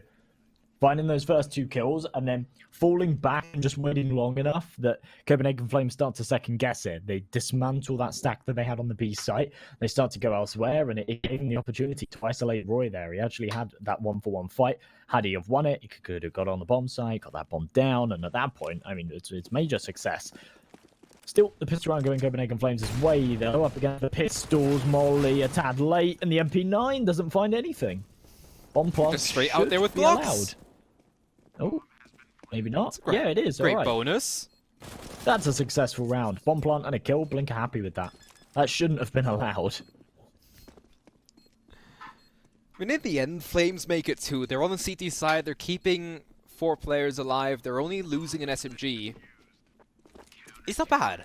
It's not great either, because the T's, of course, they're going to be buying this next round. They're going to be a nuisance right now. But yet again, they would have been anyways. They were on blocks last round, but of course they will have a little bit more. The odds, of course, have come back round, because right now it's more or less like at the start, slightly still favoring Flames, and I think this is fair for the moment. Yeah. Well, buy comes out. For Mass on Roy, of course, that MP9 that was in the last round was actually the one weapon that was taken out, so a 5 rifle setup. No temptation to play for a bonus. Boost into ladder room. I kind of like this. But they could have got to ladder room from short anyway. There was kind of no contention there regardless. But that's all hindsight. Minute 30. Roy on a good angle. Stay nice and quiet. Good position for a FAMAS. Kind of saying, right, I'm on the weaker weapon, so I'm going to put myself in a spot that favours me. Oh, look at this though, Regon. Ooh, good read. Yeah. And to be honest, at the same time, as soon as that peak comes out, then you're not in the position where you can actually play the FAMAS too well. I agree, towards short, it's not all too bad, but going towards mid, it's always difficult. The smoke doesn't really help the CTs too much. So Neri can still look around it. Regon's going to find the headshot once more. 2 kills from him, he's down to 3 HP. But Jabby might just have his work cut out.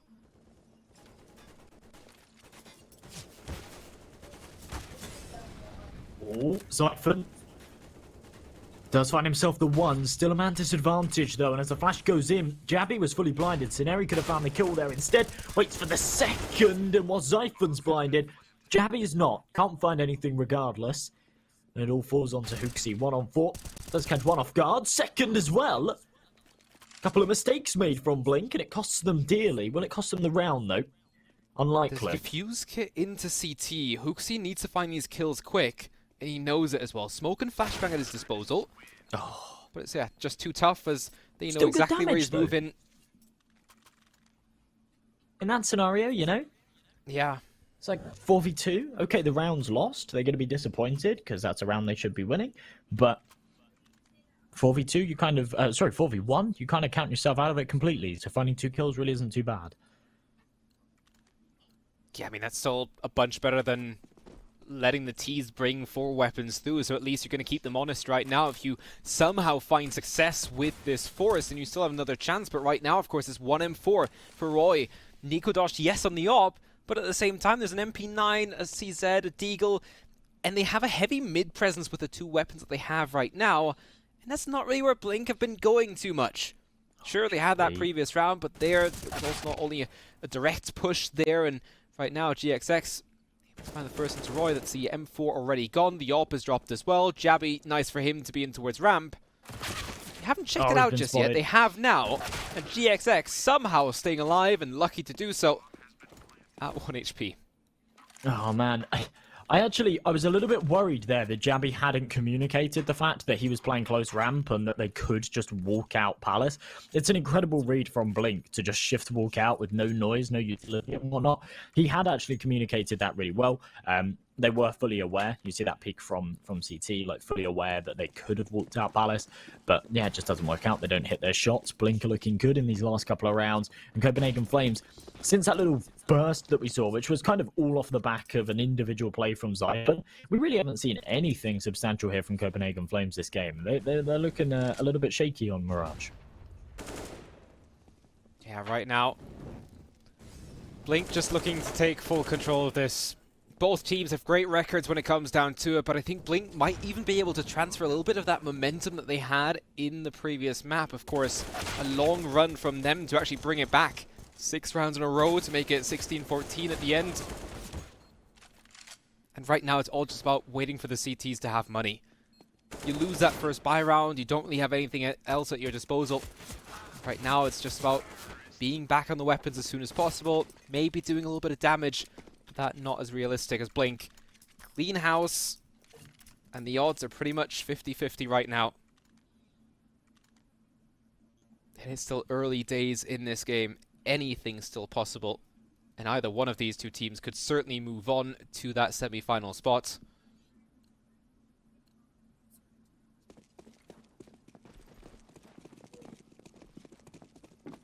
Well, rifles out here for the Flames, but no AWP available. That's rough. Nikodos in these scenarios always wants a sniper.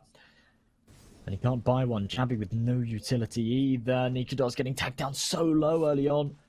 Trying to get some information towards Connector. He just gets spammed right through that smoke. Now they're pressured on B, and the flashes are beautiful. 1-for-1. Hooksy can't get much done, but does find one. Finally drops. 3 versus 3.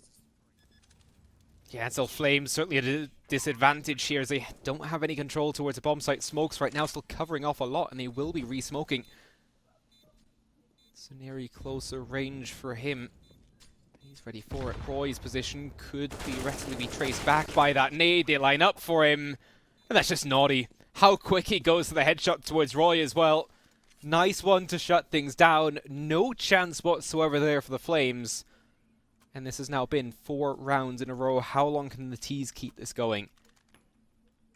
Because the CTs are back to just pistols. Sure, loss bonus is there, but let's just enjoy this from Scenario once again. They line up, and then that transfer. He knew that Roy was there. The nade pretty much just gave him away.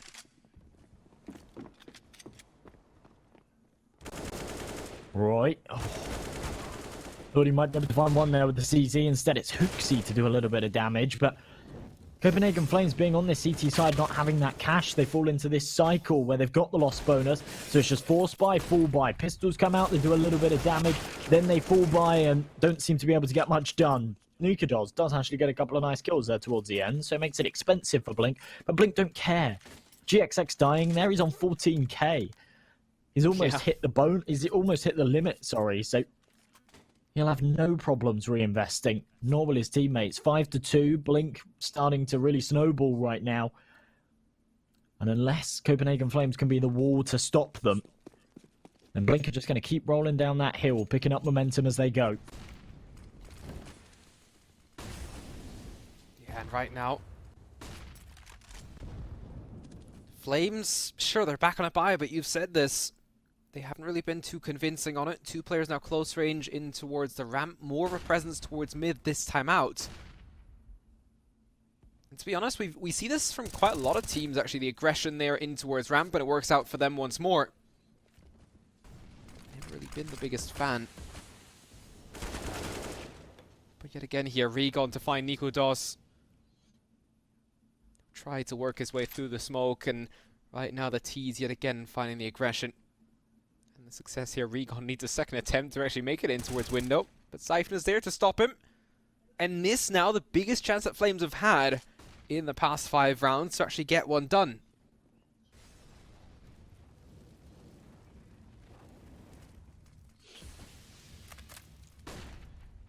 But Hooksy not aware of Scenario just yet. GXX is within the apartment. Siphon shuts down Scenario, and there you go. Not bad. It's a Flames round. They can go for the op as well, and 4 players staying alive is going to be great for them.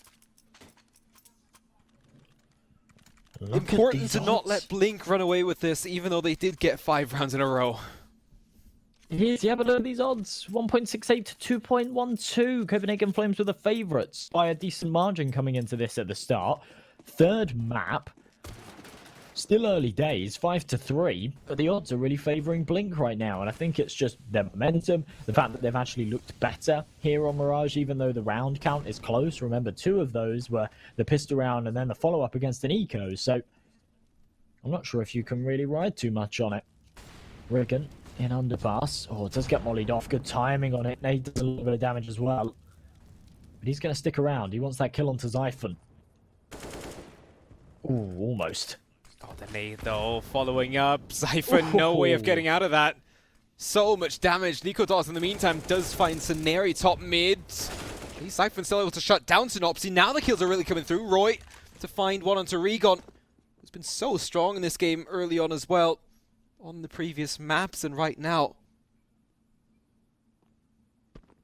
GXX and Juan Fatro, yet again, these two to try and bring things through, but Siphon to shut down GXX. Late reaction from Juan Fatro, it seemed like, but enough to grab Jabby. As the bomb is dropped top mid. Should pretty much be out of contention. Hooksy coming in from behind. Difficult when the knife is out and the kill comes through. Flame straight back though, it's 5-4.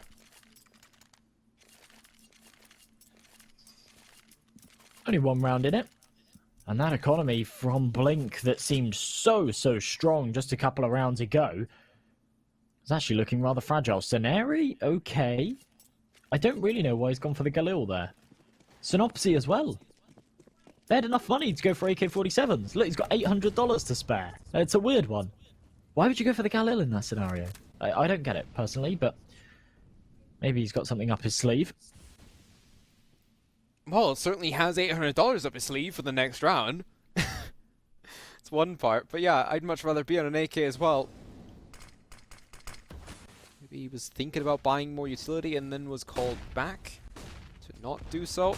Right now, Regon already out. He's the first one to grab a headshot. Sure traded, but still the T's. They're on top right now. Nikodos not hitting a shot is tough because now he's already been pushed down. And the CTs, this round is pretty much already lost. It's only Siphon remaining as Hooksy fell to Scenario. And right now the T's yet again, so much control. Going for the CT push right now as well. Just need to make sure that they're not going to be caught by Siphon. No way that he pulls us back. GXX to shut him down. I mean, Siphon's having a hell of a game. 12 to 7, unfortunately.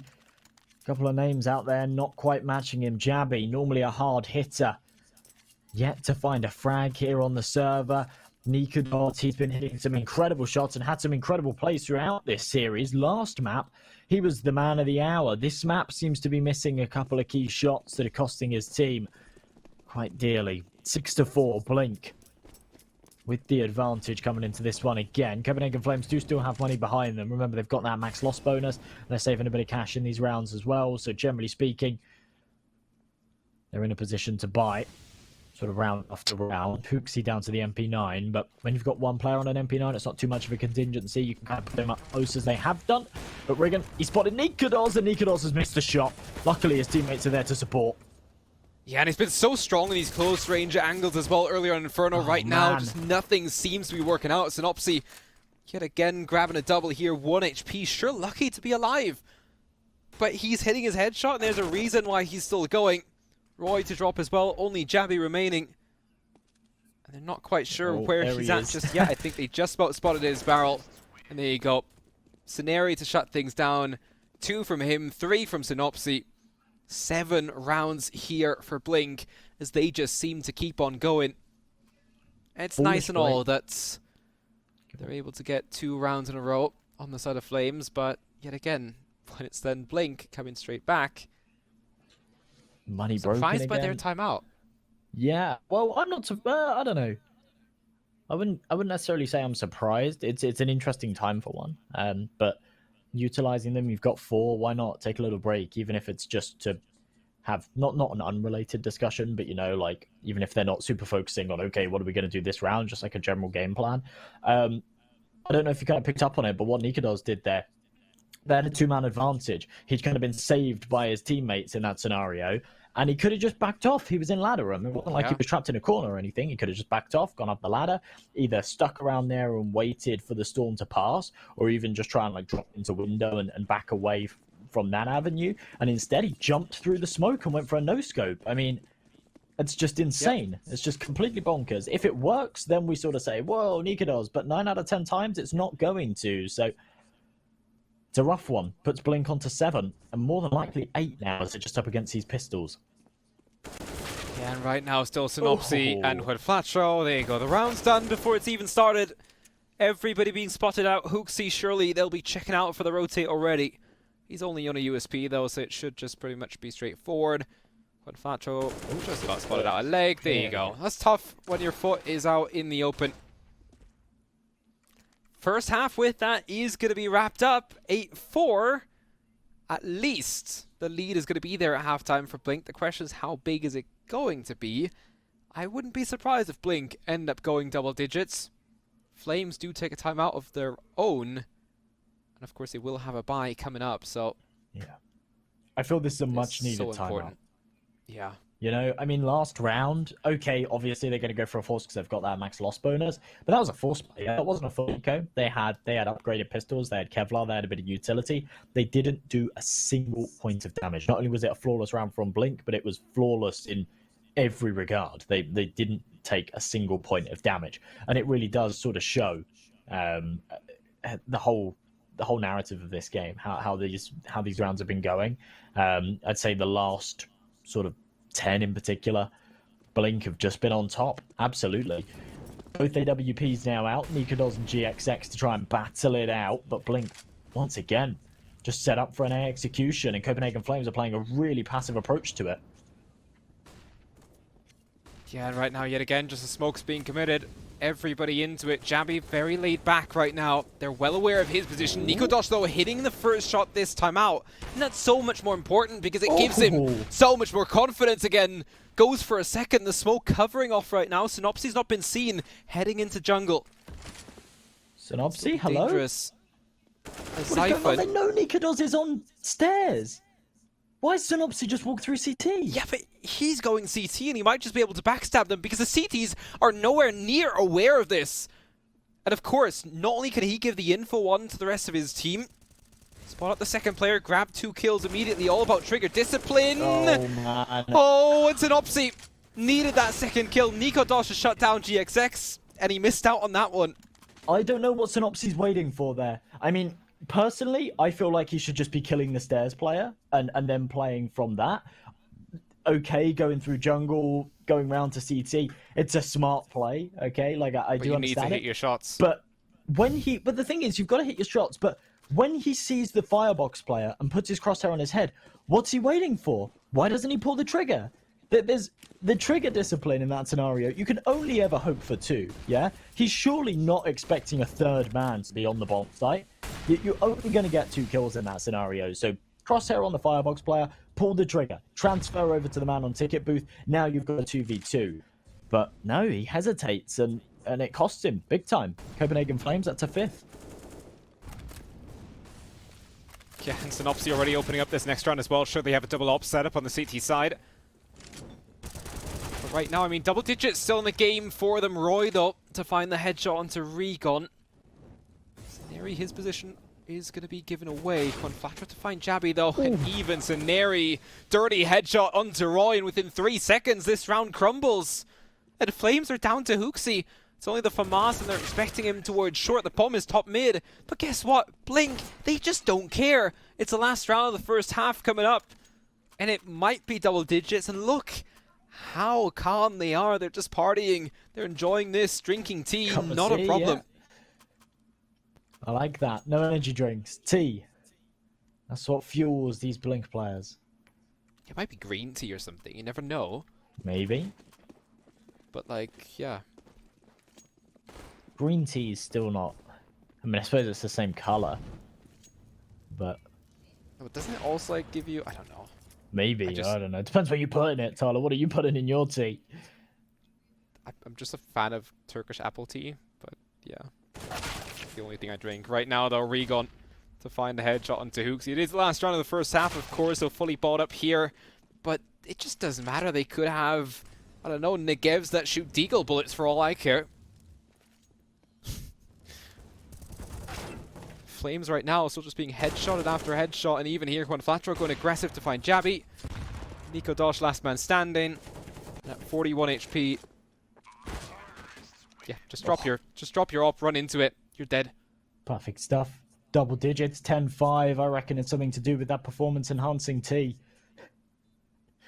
Absolutely incredible. Riggin with a triple there to finish things off. And Blink, they're looking like a different side. Just fantastic. Round number 13, it looked really dodgy, I'll be honest. They made a lot of mistakes and things went really, really south. I thought that was going to be Copenhagen Flames' ticket back in. It was 8-5. They had money. Blink, okay, they had enough to reinvest. But I thought that was going to be Copenhagen Flames' time to bite back and keep this one contentious. Instead, they're 5 rounds behind. Blink are moving over to their CT side, the favored side of them here on Mirage, only very marginally, but still, it should be their game. And there you go. Conflatter opens things up. We could see another upset today, Tyler. Yeah, and right now, Zyphon at least finding Synopsy.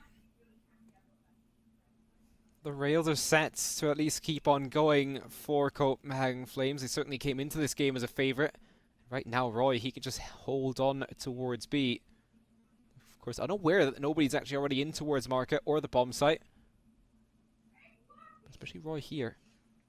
Surely he gets checked, right? Yeah, they're checking everything. You see, they're checking every single corner, and there you go.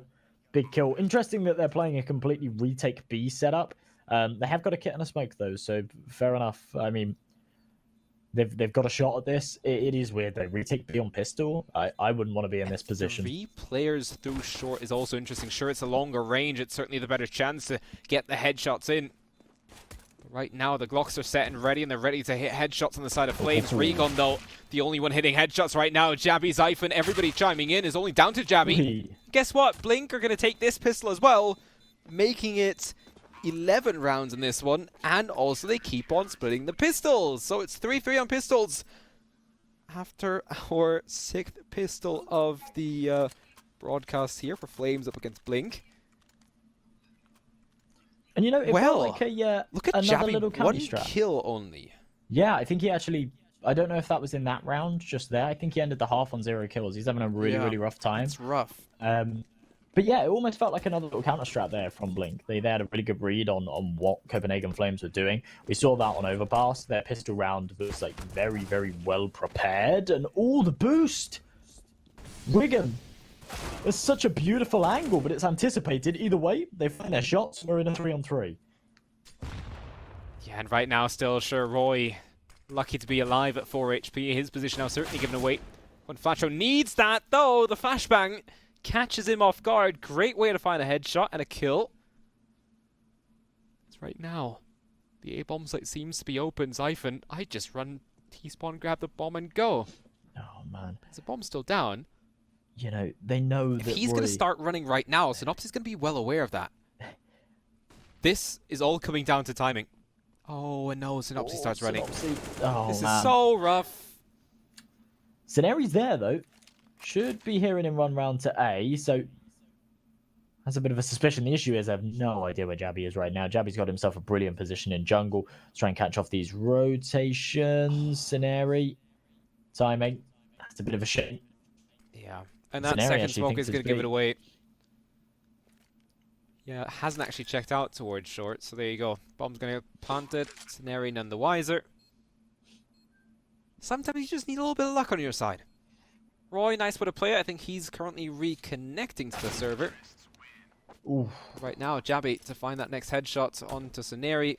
Nice way to have it. Doubles So his we'll kill take a short little count. technical, Yeah, I mean, as we're missing one player. Roy has played a fantastic role in that round.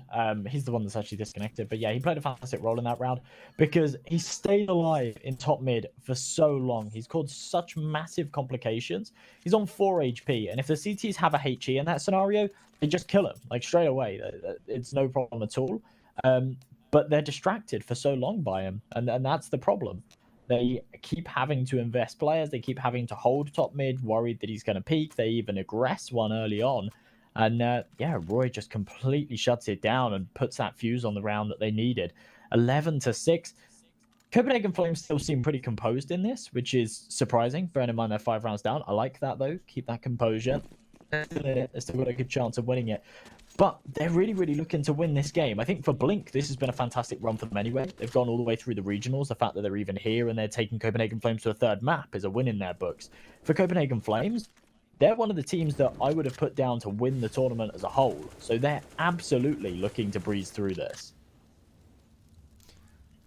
Yeah, I mean, I agree with you. I think certainly Flames are one of the favorites there. And at the same time, for Blink, the way that they've been playing this, I kind of see it going their way. I mean, sure, the game's not done just yet, and this round might still go their way, actually. Siphon's down to 20 HP. Jabby not caught this time.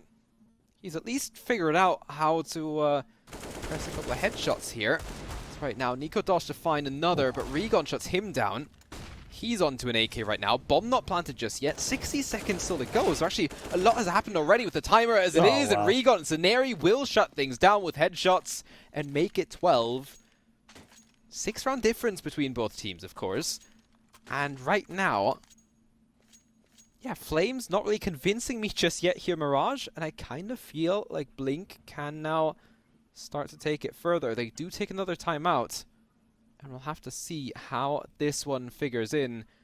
If you guys want to try something new, you guys should check out 3D Aim Trainers. Of course, not only can you compare to some of the pros, which, yeah, you can still do that. You can still see if you make it into the top 1% or whatever.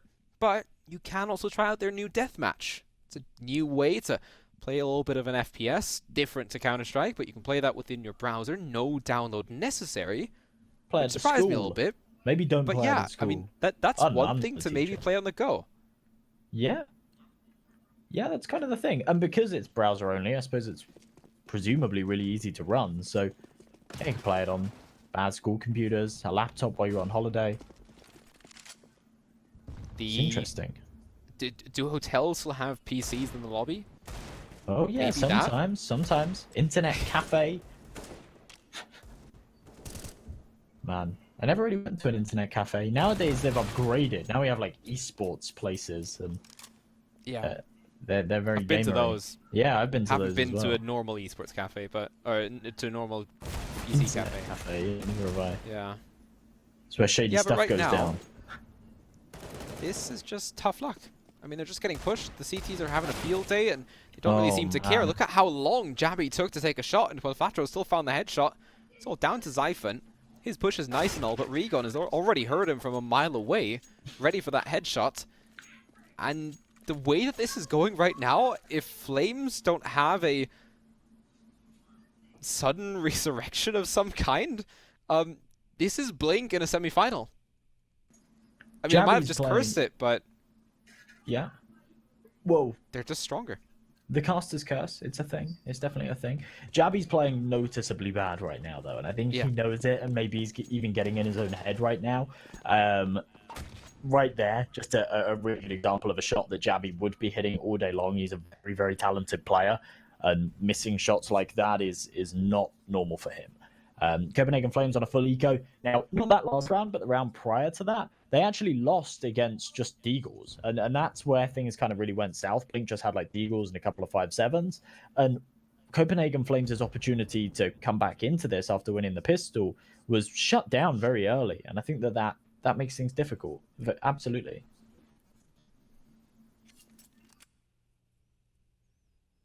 I just love the fact they're just waiting out.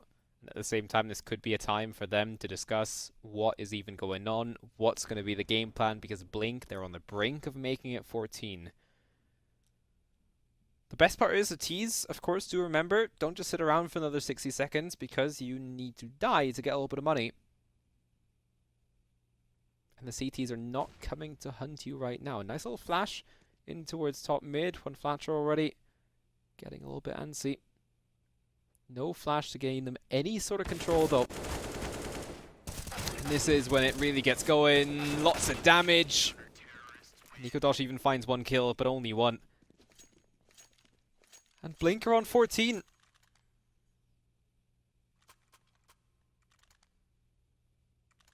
Oh my god, look at these odds.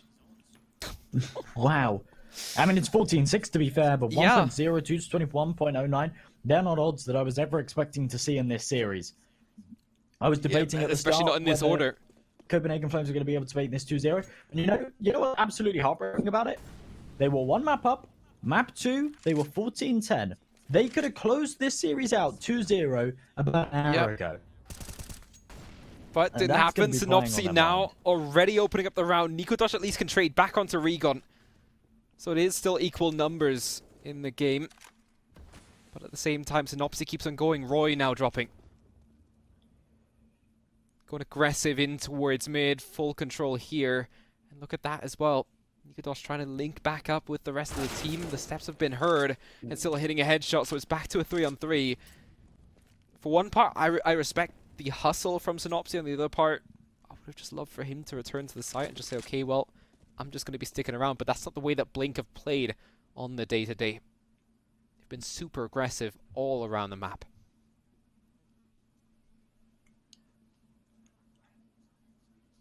Well, Nikodosh, 30 points of health, only with an AK as well. I mentioned before, he likes to have an AWP in these scenarios. He's been hitting his shots with it today too. But right here, coming out of Palace, they need to drop down to the side soon, otherwise GXX is going to spot him, and Jabby caught with a nade in his hands. Spots a second on sight. Nikodosh comes out lucky. The shot narrowly misses him. And now the A-bomb site up for grabs. They can get the C4 planted and play the 2-on-2 post-plant. Yeah, and this is such vital timing right now, though. The CTs, the two still staying alive. Doing exactly that, staying alive and immediately dealing damage to Xiphon as well. Still a chance, but Xiphon uses the gap in the box if you don't know it. Go back, because you probably just missed it. Still, Xiphon's going to find the final headshot. Copenhagen Flames will live a day longer. It's not 16 just yet on Blink. They still need to try and close this one out. Yeah, powerful little positions over on that A-bomb site. A couple of gaps in those boxes that you can really utilize. There's one in mid as well that I've seen players play recently on the left-hand side of the mid boxes. If you're on like the T side of things, there's like a tiny, tiny little gap that you can see through, and it means you can see if anyone's peeking you connector and then trying to aggress. It's quite an interesting one to play. Copenhagen Flames back on another buy. Jabby only on that Mac 10. Now that's somewhat out of necessity. They don't really have a lot of money, but at the same time, I think he sort of wants to sacrifice himself as the bait a little bit here. Go in with the Mac 10, try and get a kill, try and get the information, because he's not really hitting his shots right now. 7 rounds in a row required to try and tie this one up, and Blink have still got cash in the bank.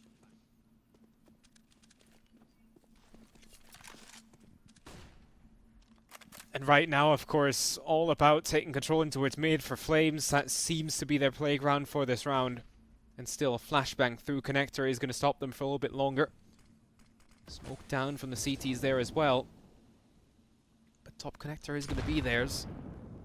Oh, the nade though. Roy down to 45. Xiphon taking damage as well.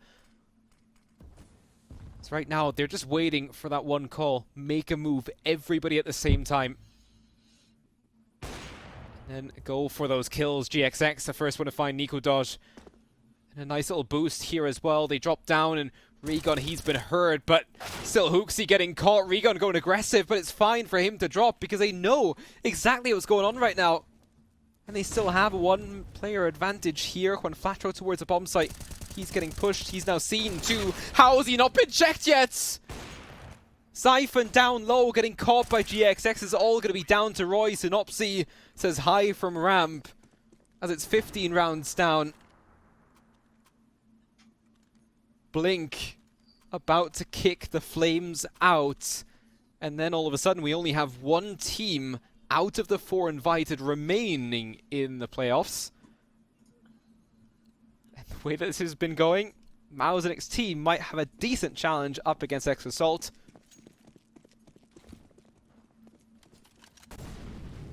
But I think those guys will be happy that I'm not going to be sitting here and screaming and shouting about that game as it's going on. Perhaps. 8 chances to close right now, though, and this is looking like their best chance to do so. Zyphon's walked in with his back turn, Jabby can't trade, and this is crumbling at the seams already, as my goodness. It's done. It's said and done, just like that. Wow, already. Yep, Nikodos holding on and trying to find more, but Regon to find that final kill and flexing on the opponents. Get the guns out. That is one way to win a game, and Synopsy, of course, super happy with that. Give us a couple of more winning fists here with the celebrations, as we love to see it through into the next stage. And of course, with that,